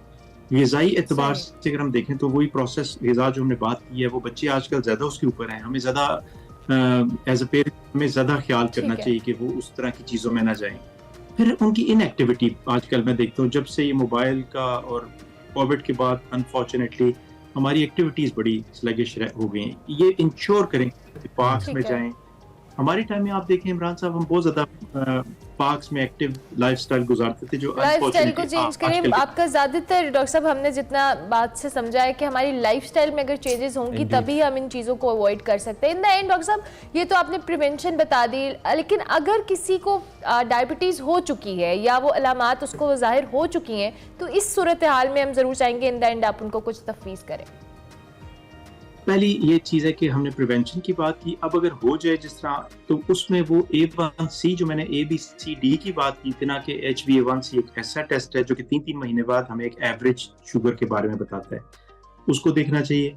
हमें ये देखना चाहिए कि हमारी फास्टिंग शुगर कैसी है। ग्लूकोमीटर घर में दस्तयाब है, ईजिली पॉसिबल है, आप खुद मैनेज कर सकते हैं देखना। उसके अलावा आप अपने किडनी के लिवर के फंक्शंस पे कुछ 6-8 महीने बाद नज़र मार लें। आपके ये देखना कि यूरिन के अंदर कोई प्रोटीन्स तो नहीं आ रही, क्योंकि उसमें हमारा ट्रीटमेंट डायरेक्शन बिल्कुल चेंज हो जाती है। तो ये डायबिटीज आ जाए तो उसकी कॉम्प्लिकेशंस को बचाना है, आने से पहले डायबिटीज को बचाना है। तो ये दो इम्पॉर्टेंट चीजें, वो जो मैंने एक ABCDE की बात की थी ना, उसमें D और E डाइट और एक्टिविटी अगर वो अच्छी लोग रख लें तो मैं समझता हूँ कि बिल्कुल इन कॉम्प्लिकेशन से हम easily. Thank you very much doctor साहब, बहुत शुक्रिया। डॉक्टर रेहान उप्पल हमारे साथ मौजूद थे इस हवाले से कि जी शुगर डायबिटीज़ से अवेयरनेस का आलमी दिन आज मनाया जा रहा है। बड़ी अच्छी और इंपॉर्टेंट टिप्स डॉक्टर साहब ने दिए हैं कि अगर आप सिर्फ अपने लाइफस्टाइल में मॉडिफिकेशन कर लेंगे तभी आप इस बीमारी को अवॉइड भी कर सकते हैं, और अगर हो जाए तो इसकी कॉम्प्लिकेशंस को आप किस तरह से एग्जैक्टली 10,000 कदम चलें, मोटापे पे नजर रखें, चीनी अवॉइड जितना कर सकते हैं, चाय कम कर लें, तो बच सकते हैं आप। ब्रेक लेते हैं, ब्रेक के बाद वापस आते हैं। Welcome back. ज़लज़ला वर्ल्ड कप के बाद आफ्टर शॉक्स का सिलसिला शुरू हो चुका है। आफ्टर शॉक्स आते रहते हैं हमारे यहाँ, और थोड़ा सा आफ्टर शॉक्स का जिक्र करते हैं। नाकिस कारकर्दगी रही टीम की, इसके बाद जो मैनेजमेंट है और टीम है, वंस अगेन बड़े पैमाने पर तब्दीलियाँ, फेसेस की तब्दीलियाँ होने का इम्कान मौजूद है। आने वाले दिनों में कई बड़े फैसले मुतवक्के हैं। पहली बिजली कप्तान पे गिर सकती है, कोच पे गिर सकती है। बॉलिंग कोच ने तो खुद ही बिजली गिरा दी। और प्रोटीज के मोनी मोकल ने इस्तीफ़ा दिया अपने ओहदे से। हमने प्रोग्राम के शुरू में भी इसका जिक्र किया था। 6 महीने के लिए इंगेज थे क्रिकेट बोर्ड के साथ, लेकिन उन्होंने एक महीना पहले उन्होंने कहा जी आई एम गोइंग, और दौरा ऑस्ट्रेलिया तक अब पाकिस्तानी टीम के साथ वो काम नहीं करेंगे। दौरा ऑस्ट्रेलिया के लिए नए बॉलिंग कोच की तकर्री करना होगी। वैसे एक वक्त हुआ करता था रमला एक ही कोच होता था टीम का। अब कोच भी 6-6 हैं, 5-5 हैं और कारकर्दगी नीचे चली जाती जा रही है। जब एक होता था हम वर्ल्ड कप जीत जाते थे, अभी 3-3 4-4 है तो हम सेमीफाइनल में भी नहीं पहुंच रहे। ये दिलचस्प बात है, बड़ी इंटरेस्टिंग है। और दूसरी जानिब पेसर्स की जो कारकर्दगी है इस पे बड़ा सवाल है। मोनी मोकल का सिर्फ इस्तीफा देना काफी नहीं। I think he is supposed to ask, he is supposed to be question कि ऐसा क्यों हुआ है। बेसिकली सोशल मीडिया के ऊपर इन कोच के हवाले से सवालात उठाए जा रहे थे। दूसरी जानिब हमने उमर गुल के हवाले से भी बात की कि वो एक स्ट्रॉन्ग कैंडिडेट है इस हवाले से, कि उमर गुल के लिए कहा कि मेरे बारे में सोचा जा रहा है, ताहम बोर्ड का अभी तक मुझसे कोई राबता नहीं हुआ, ऐसा कहा उमर गुल ने। मोनी मोकल का जो कॉन्ट्रैक्ट है शायद दिसंबर तक था, लेकिन पाकिस्तान के लिए पहले भी उन्होंने परफॉर्मर काम किया है। मौका मिला तो उन्होंने कहा कि मैं दोबारा करूंगा, उमर गुल साहब ने ऐसा कहा है। वर्ल्ड कप में पाकिस्तानी टीम की कारकर्दगी के पोस्टमार्टम के लिए अहम मशावरत का आगाज आइंदा हफ्ते पीसीबी हेडक्वार्टर्स में होगा और पीसीबी मैनेजमेंट कमेटी के जो चेयरमैन है ज़का अशरफ साबिक कप्तान और साबिक क्रिकेटर से मुलाकातों में किसी नतीजे तक पहुंचने की कोशिश करेंगे कि आखिर सूरत-ए-हाल इस जानिब आई क्यों, और वर्ल्ड कप में जो नाकाम मुहिम के बाद कौमी क्रिकेटर्स वतन वापस आ गए हैं। बाबर आजम की निजी एयरलाइन की फिरवास ऐसे सॉरी टू कट यू, वजह बीमारी जो है ना वही बीमारी की तशखीस में चेयरमैन साहब खुद ही बैठ जाएंगे तशखीस करने, अपनी भी तशखीस करें थोड़ी। अच्छा, ये विजुअल्स आप देख रहे हैं जी, बाबर आजम पहुंच चुके हैं दुबई से लाहौर, उनकी आमद हो गई है। मैनेजर थे, उनके साथ उनका अमला था, अरकान उनके नजर आ रहे हैं और कप्तान बाबर आजम समेत 11 जो अरकान का पहला ग्रुप इतवार की सुबह कोलकाता से दुबई रवाना हुआ था। इफ्तिखार के हवाले से बात करें, दीगर में प्लेयर शामिल थे। 22 अरकान पर मुश्तमिल की दूसरा ग्रुप बाद में रवाना हुआ था। शाहीन शाह अफरीदी, इमामुल हक, सलमान अली आगा, मोहम्मद नवाज और दीगर दुबई से मुतल्लिका शहरों को रवाना हो गए थे। अब ऑस्ट्रेलिया के खिलाफ 3 टेस्ट मैचेस की सीरीज है। इसकी तैयारों के लिए जो तरबियती कैंप है 20 जून से पिंडी में लगेगा। पिंडी का लफ्ज मैंने यूज किया, रावलपिंडी नहीं, क्या पिंडी ले जाना चाहिए हमारे प्लेयर्स को। आपको पता है पहले एक दफा काकूल भी गए थे हमारे प्लेयर्स, आपको याद है, फिर ठीक हो गए थे थोड़े। हमारे साथ अब्बास रजा भाई मौजूद है, सीनियर जर्नलिस्ट है, इनसे जरा स्पोर्ट्स के हवाले से पूछते हैं कि वो क्या राय रखते हैं। बस भी thank you very much for joining. ये जो सर्जरी है रिक्वायर्ड तो है सर्जरी इंडीड, लेकिन क्या सर्जरी करने वाले ठीक हैं? मुझे लगता है सर्जरी करने वालों को भी सर्जरी की ज़रूरत है। जो मर्ज़ की तशखीस करने चले, हो सकता है मर्ज़ वो खुद ही हों जो दवा दे रहे हैं। आपका क्या ख्याल है आफ्टर शॉक्स को देखते हुए? असल में ये पाकिस्तान टीम की खराबी नहीं है, पाकिस्तान के सिस्टम की खराबी है जो आपको टीम में नज़र आ रही है। तो उसकी वजह से ये जो टॉप पे लोग बैठे हुए हैं वो इसलिए ज़िम्मेदार हैं कि वो पॉलिसी साज हैं। अब जो पॉलिसी साज हैं वो कोई मुस्तकिल होता नहीं है, कोई 1-3 महीने के लिए आता है, फिर 4 महीने के लिए उसको निकाल देते हैं, फिर वो मैनेजमेंट कमेटी बन जाती है। अभी तक अबूरी सेटअप तो चल रहा है। जब अबूरी इंतजामात के तहत चीज़ें चलेंगी तो फिर अबूरी फैसले होंगे और अबूरी फैसलों में चीज़ें अधूरी रह जाती हैं। तो वो इसी तरह अबूरी और अधूरी के दरमियान वर्ल्ड कप निकल गया। उसी में जब लोग सेट प्लान के साथ आए हैं, उनको पता था कि इंडियन कंडीशंस हैं, हमने इनमें किस तरह परफॉर्म करना है, यहाँ पे हमें किस तरह के हथियार चाहिए होंगे लड़ाई के लिए, तो वो लेस होके आए उन हथियारों से। हमारा ये है कि हम आखिरी दम तक तब्दीलियों का सोच रहे थे कि यार ये नहीं होना चाहिए, इसको होना चाहिए, ये नहीं होना चाहिए, इसको होना चाहिए। होना तो ये चाहिए कि एक आपकी टीम हो, एक उसकी शैडो टीम हो। जब मेगा इवेंट में आप जाते हैं तो आपके पास हर प्लेयर का एक अच्छा बैकअप हो और वो उसी म्यार का हो। और इस तरह की चीज़ हमें सिर्फ इंडिया की टीम में नजर आई है कि वो नोट के नोट अगर हार जाते हैं हम कहते हैं इस टीम पे साया है, शैडो बड़ी टीम का साया, इस वजह से छोटी टीम। हाँ जी, वो शैडो उसमें मैं कह रहा हूँ कि इनको जो मुतबादल प्लेयर्स जो हैं वो बैकअप तैयार होना चाहिए। बैकअप हमारे पास नहीं है, नसीम शाह नहीं है तो पीछे कोई भी नहीं है। तो ये सूरत हाल जो है नहीं होना चाहिए। मतलब नसीम इतने बड़े मुल्क में और जहाँ इतनी गली गली में क्रिकेट होती हो तो एक ही नसीम शाह, ये हमारे लिए लम्हा फिक्री है। तो ये सिस्टम की खराबी है। सिस्टम में आज मेरी बाईलाइन एक खबर लगी हुई है एक्सप्रेस न्यूज़ में, ये जो जूनियर लीग हुई थी, ये ब्रेन चाइल्ड था रमीज राजा साहब का। 1 अरब रुपया इस पे खर्च हुआ। तो मकसद ये था कि जी बच्चे जो हैं वो आप आए और परफॉर्मेंस का मिले। कोई आउटकम नहीं है। 24 करोड़ रुपया तो उसकी ब्रॉडकास्टिंग जो थे उसके अखराजात थे। इसी तरह से फिर जो मेंटोर्स बुलाए गए थे, विवन रिचर्ड, शोएब मलिक, शाहिद अफरीदी, इनको 1-1 करोड़ रुपए दिए गए। तो पूछा ये जाए कि वो करोड़ रुपया डोमेस्टिक क्रिकेट में जो परफॉर्म करने वाले बच्चे हैं उन पे क्यों नहीं लगा? जो बच्चे टैलेंटेड हैं लेकिन उनके पास शूज नहीं है उन पे क्यों नहीं लगा? शोएब मलिक को तो करोड़ रुपए की जरूरत नहीं है, उनके पास तो कई करोड़ हैं पहले ही। तो बच्चों की ग्रूमिंग के पे क्यों नहीं फोकस किया जा रहा है? अच्छा आवाज भाई, जिस तरह से आपने अभी खुद भी बात की है कि मैनेजमेंट में ओवरऑल बहुत सारे ऐसे मसाइल हैं।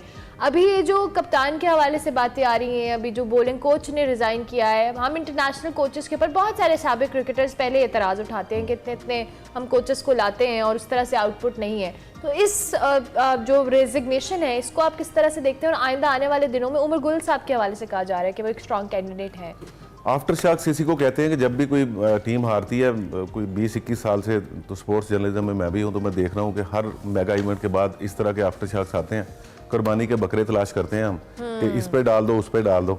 मजे की बात है ये जो स्टार्ट में आपने बात की कि जो फैसला साज हैं उन पे कोई बात ही नहीं करता, वो अपनी जगह पे कायम रहते हैं। क्रिकेटर्स पे मलबा डल गया, कोचेस पे डल गया, और जिसने पॉलिसी बनाई, जिसने कमजोर स्ट्रक्चर बनाया, जिन्होंने सिलेक्शन की, जिनकी वजह से सिस्टम कमजोर है, जिसकी वजह से जदीद तकाजों से हम आहंग क्रिकेटर ऊपर नहीं आ रहे, उनको तो कोई नहीं पूछने वाला।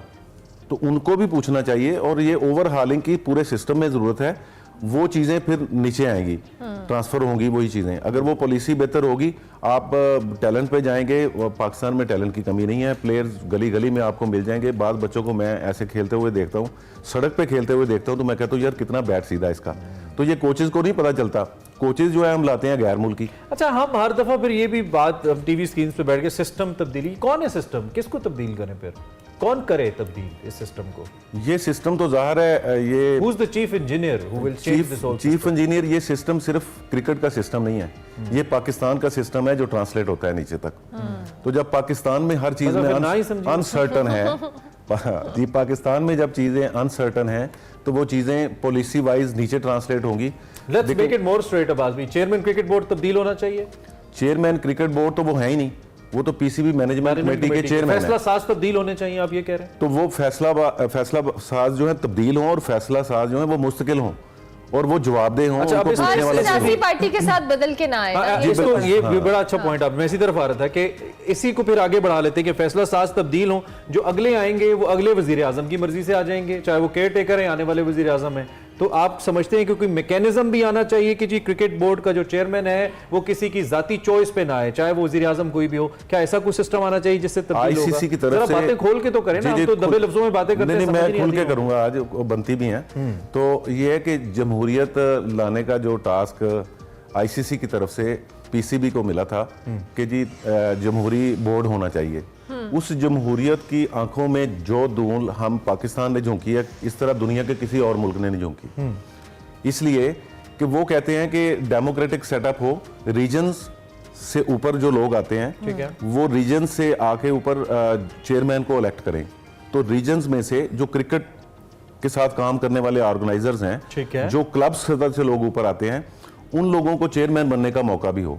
हमारे यहाँ ये है कि गवर्निंग बोर्ड है दासर खान का, तो उसमें से अभी जो नया सेटअप आया तो उसमें अब 3 रीजन्स होंगे, 3 डिपार्टमेंट्स हो गए। पहले डिपार्टमेंट्स खत्म हो गए, पहले कर दिया जाता है, वोटिंग बाद में हो जाती है। पहले डिपार्टमेंट से। अब उसमें क्या है कि ये कैसी जमहूरियत है कि 2 बंदे जो गवर्निंग बोर्ड में वो हुकूमत के नामजद करने आएंगे वजीर आजम के।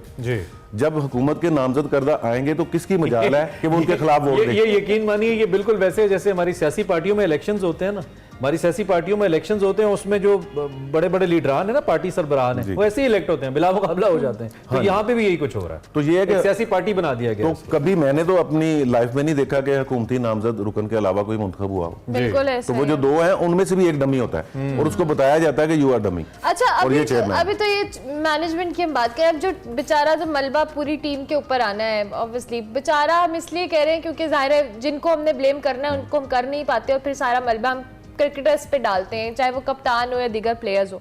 अब आपको लगता है ये आफ्टर शॉक्स टीम के अंदर भी नजर आएंगे हमें? बिल्कुल आते हैं, शिकस्त से तो बहुत कुछ टूटता है। तो आज मेरी हेडिंग भी है कि वो ईंटें सिरकने लगनी, शिकस्ता दीवार की। तो शिकस्ता दीवार की ईंटें तो सिरकेंगी। आफ्टर शॉक्स अगर आ रहे हैं तो जो दीवार शिकस्ता है उसकी ईंटें गिरनी है, तो वो ईंटें गिरेंगी और ये इससे भी बदतर फैसले सामने आएंगे। ठीक है, वो इसलिए मैं कह रहा हूँ कि आप सरफराज को कप्तान बना के भेज देते हैं ऑस्ट्रेलिया, वहाँ 3 दिन में टेस्ट खत्म होगा, और वो हमारी टीम के लिए तो हमेशा ही मुश्किल रहती है। जब बड़े बड़े स्टार्स थे तब भी हम मुश्किलात का शिकार होते थे वहाँ, तो अब भी वो मुश्किल तो हमें रहेगी। तो अब वो मलबा इस बार बन गए कुर्बानी का बकरा जो है वो बाबर आजम, ऑस्ट्रेलिया की सीरीज के बाद सरफराज भी बन जाएगी। तो ये चीजों का मुश्किल हल नहीं है। ओवरनाइट चीजें तब्दील हो भी नहीं सकती ना। वही टीम अगर जा रही है, एक दो प्लेयर्स ऊपर नीचे हो रहे हैं, हमारा बॉलिंग अटैक चल नहीं रहा, नई बॉल से विकेट हम निकाल नहीं पा रहे। रमीज राजा ने ये बात बड़ी अच्छी की थी कि फिर कप्तान क्या करे अगर बॉलर्स हमारे 600 रन 500 550 हारिस साहब, शाहीन साहब हिस्टोरिक हाई रन उन्होंने कंसीव किए, 500 से ज्यादा रन स्पिनर जो मैक्सिमम विकेट ले पाया, आई बिलीव 6 विकेट्स ले पाया शायद, आई बिलीव, और उसामा का भी यही था और नवाज का भी 2 विकेट्स थी शायद। तो ठीक है, आप ये कह रहे हैं कि इससे तब्दील नहीं होगा तो बाबर आजम को फॉर द टाइम बीइंग कप्तान रहना चाहिए ऑस्ट्रेलिया। साबिक क्रिकेटर्स में से अक्सरियत की राय यही है, शायद अफरीदी ने भी कहा है हाँ जी, साबिक क्रिकेटर्स में से अक्सरियत की राय यही है कि अभी फिलहाल क्योंकि बहुत ही थोड़ा वक्त है सीरीज में और मुश्किल सीरीज है, तो एक बिल्कुल ही नया बंदा ले आए, उस पर एक प्रेशर, एडेड प्रेशर भी होगा। वन मोर थिंग, कोई खबर है बाबर खुद कोई फैसला लेने वाले थे, सुना है कुछ बात हुई है किसी से? नहीं, पाकिस्तान में मैंने नहीं देखा कभी किसी ने खुद फैसला लिया, वो फैसले करवाए जाते हैं और वो फिर मानने पड़ते हैं। अच्छा, अब ऐसा कोई हो नहीं रहा। उन्होंने जो लास्ट जुमला वर्ल्ड कप में अपना बोला, लास्ट प्रेस कॉन्फ्रेंस में जो आखिरी सवाल उनसे पूछा था वो यही था, तो उन्होंने कहा था कि उन्होंने ये भी नहीं कहा कि मैंने कप्तान नहीं रहना, लेकिन वो बड़ा मानी खेज जुमला था कि मैं तश्कील 9 के अमल को लीड करना चाहता हूँ। अच्छा, तो जो यानी टीम रिवैम्प हो, टीम में सारा जो है स्ट्रक्चर चेंज हो, इसका हो, तो उसमें मैं लीड करना चाहता हूँ। तो बड़ा मानी खेज उनका जुमला था। चलें जी, देखते हैं आप इस बार कुर्बानी का बकरा कौन बनता है। क्रिकेट के हवाले से हम बात करें थे, तब्दीलियों के इम्कानात हैं, एक आगाज हुआ है, देखते हैं आगे क्या क्या तब्दीली आती है। ब्रेक लेते हैं, ब्रेक के बाद आपको welcome back to Expresso. Program का बिल्कुल आखिरी हिस्सा है, सारे टॉपिक्स को हमने केटर कर लिया, अब सिर्फ एक्सरसाइज हमने आपको करानी है। उसके लिए खुशी हमारे साथ मौजूद है। जी Khushi. Thank you Urmila, thank you Imran. So आज कार्डियो डे है। I know everybody wants to do cardio but I am not a big fan, but आज मैं आपको कार्डियो करवाऊंगी जिसमें हम 5 एक्सरसाइज करेंगे एंड लेट्स स्टार्ट। सो उसमें 30 seconds on, 10 seconds off, 3-4 minutes का एक सर्किट होगा and we will have 2 minute rest in between sets. ठीक है, in between circuits. So will start with the first exercise, burpees. Half burpees करेंगे, chest floor पे नहीं लगाएंगे, jump back, jump forward and jump to the side. बीच में dumbbell रख लो, बॉटल रख लो, then burpee and jump to the other side. ठीक है, palms on the floor, jump back with your both feet. अगर आप जंप नहीं कर सकते, स्टेप बैक, jump forward. अगर jump forward नहीं कर सकते, step forward and then step to the other side. So this is the first exercise. Second is squat jumps. So feet wide. आपको squats पहले भी करवाए हैं, सिर्फ इसमें हमने jump करनी है, toes pointing 45 degrees, knees pointing out, descend your hips and jump and stand. Squat down, jump and stand. Front से भी देख लें guys. Squat down and jump and stand. Then we're gonna go on the floor. Third exercise, mountain climbers. Palms on the floor, right below the shoulders, stomach tucked in, and you breathe out with every pull of the knee. Pull, breathe out. जितना fast जा सकते हैं आप जाओ, speed जितनी increase कर सकते हो करो, उसमें हार्ट रेट आपका ऊपर जाएगा। Keep your core engage, breathe, breathe, breathe. Then we're gonna do swings. Take one dumbbell. अगर kettlebell है तो kettlebell यूज करें, both dumbbells in your both hands. Feet in sumo squat position, slightly wider than the squat, chest upright, back tight, hinge, push your hips toward the wall and swing, push your hips forward and core forward. Make sure you're not arching your back. So shoulder length तक लेके आना आपने, keeping your chest up, back tight, lumbar curved and breathe. Last one is plank jacks. On your palms again, jump side to side. Jump in, jump out. अगर easy नहीं है, side to side step करना, keeping your core engaged, hips tight. So again guys, 30 seconds on, 10 seconds off, 5 exercises, and when you're done with 5 exercises, you have 2 minutes recovery and you can start the exercise again. So 4 rounds of these 5 exercises with 2 minute rest. So try these exercises at home. Take care. Thank you very much Khushi, बहुत शुक्रिया, आपने सुबह सुबह exercise करा दी। आ गई आपको समझ? जी समझ भी आ गई है, लेकिन लग रहे हम कर लें भाई। आज शुगर के हवाले से आलमी दिन भी, अपनी सेहत का ख्याल रखिए, एक्सरसाइज कीजिए। इमरान हसन एक्सरसाइज कीजिए, खुद को भी कह रहे हैं, आप भी कहिए। Have a very nice day, इंशाल्लाह आपसे मुलाकात करेंगे कल। Have a good day.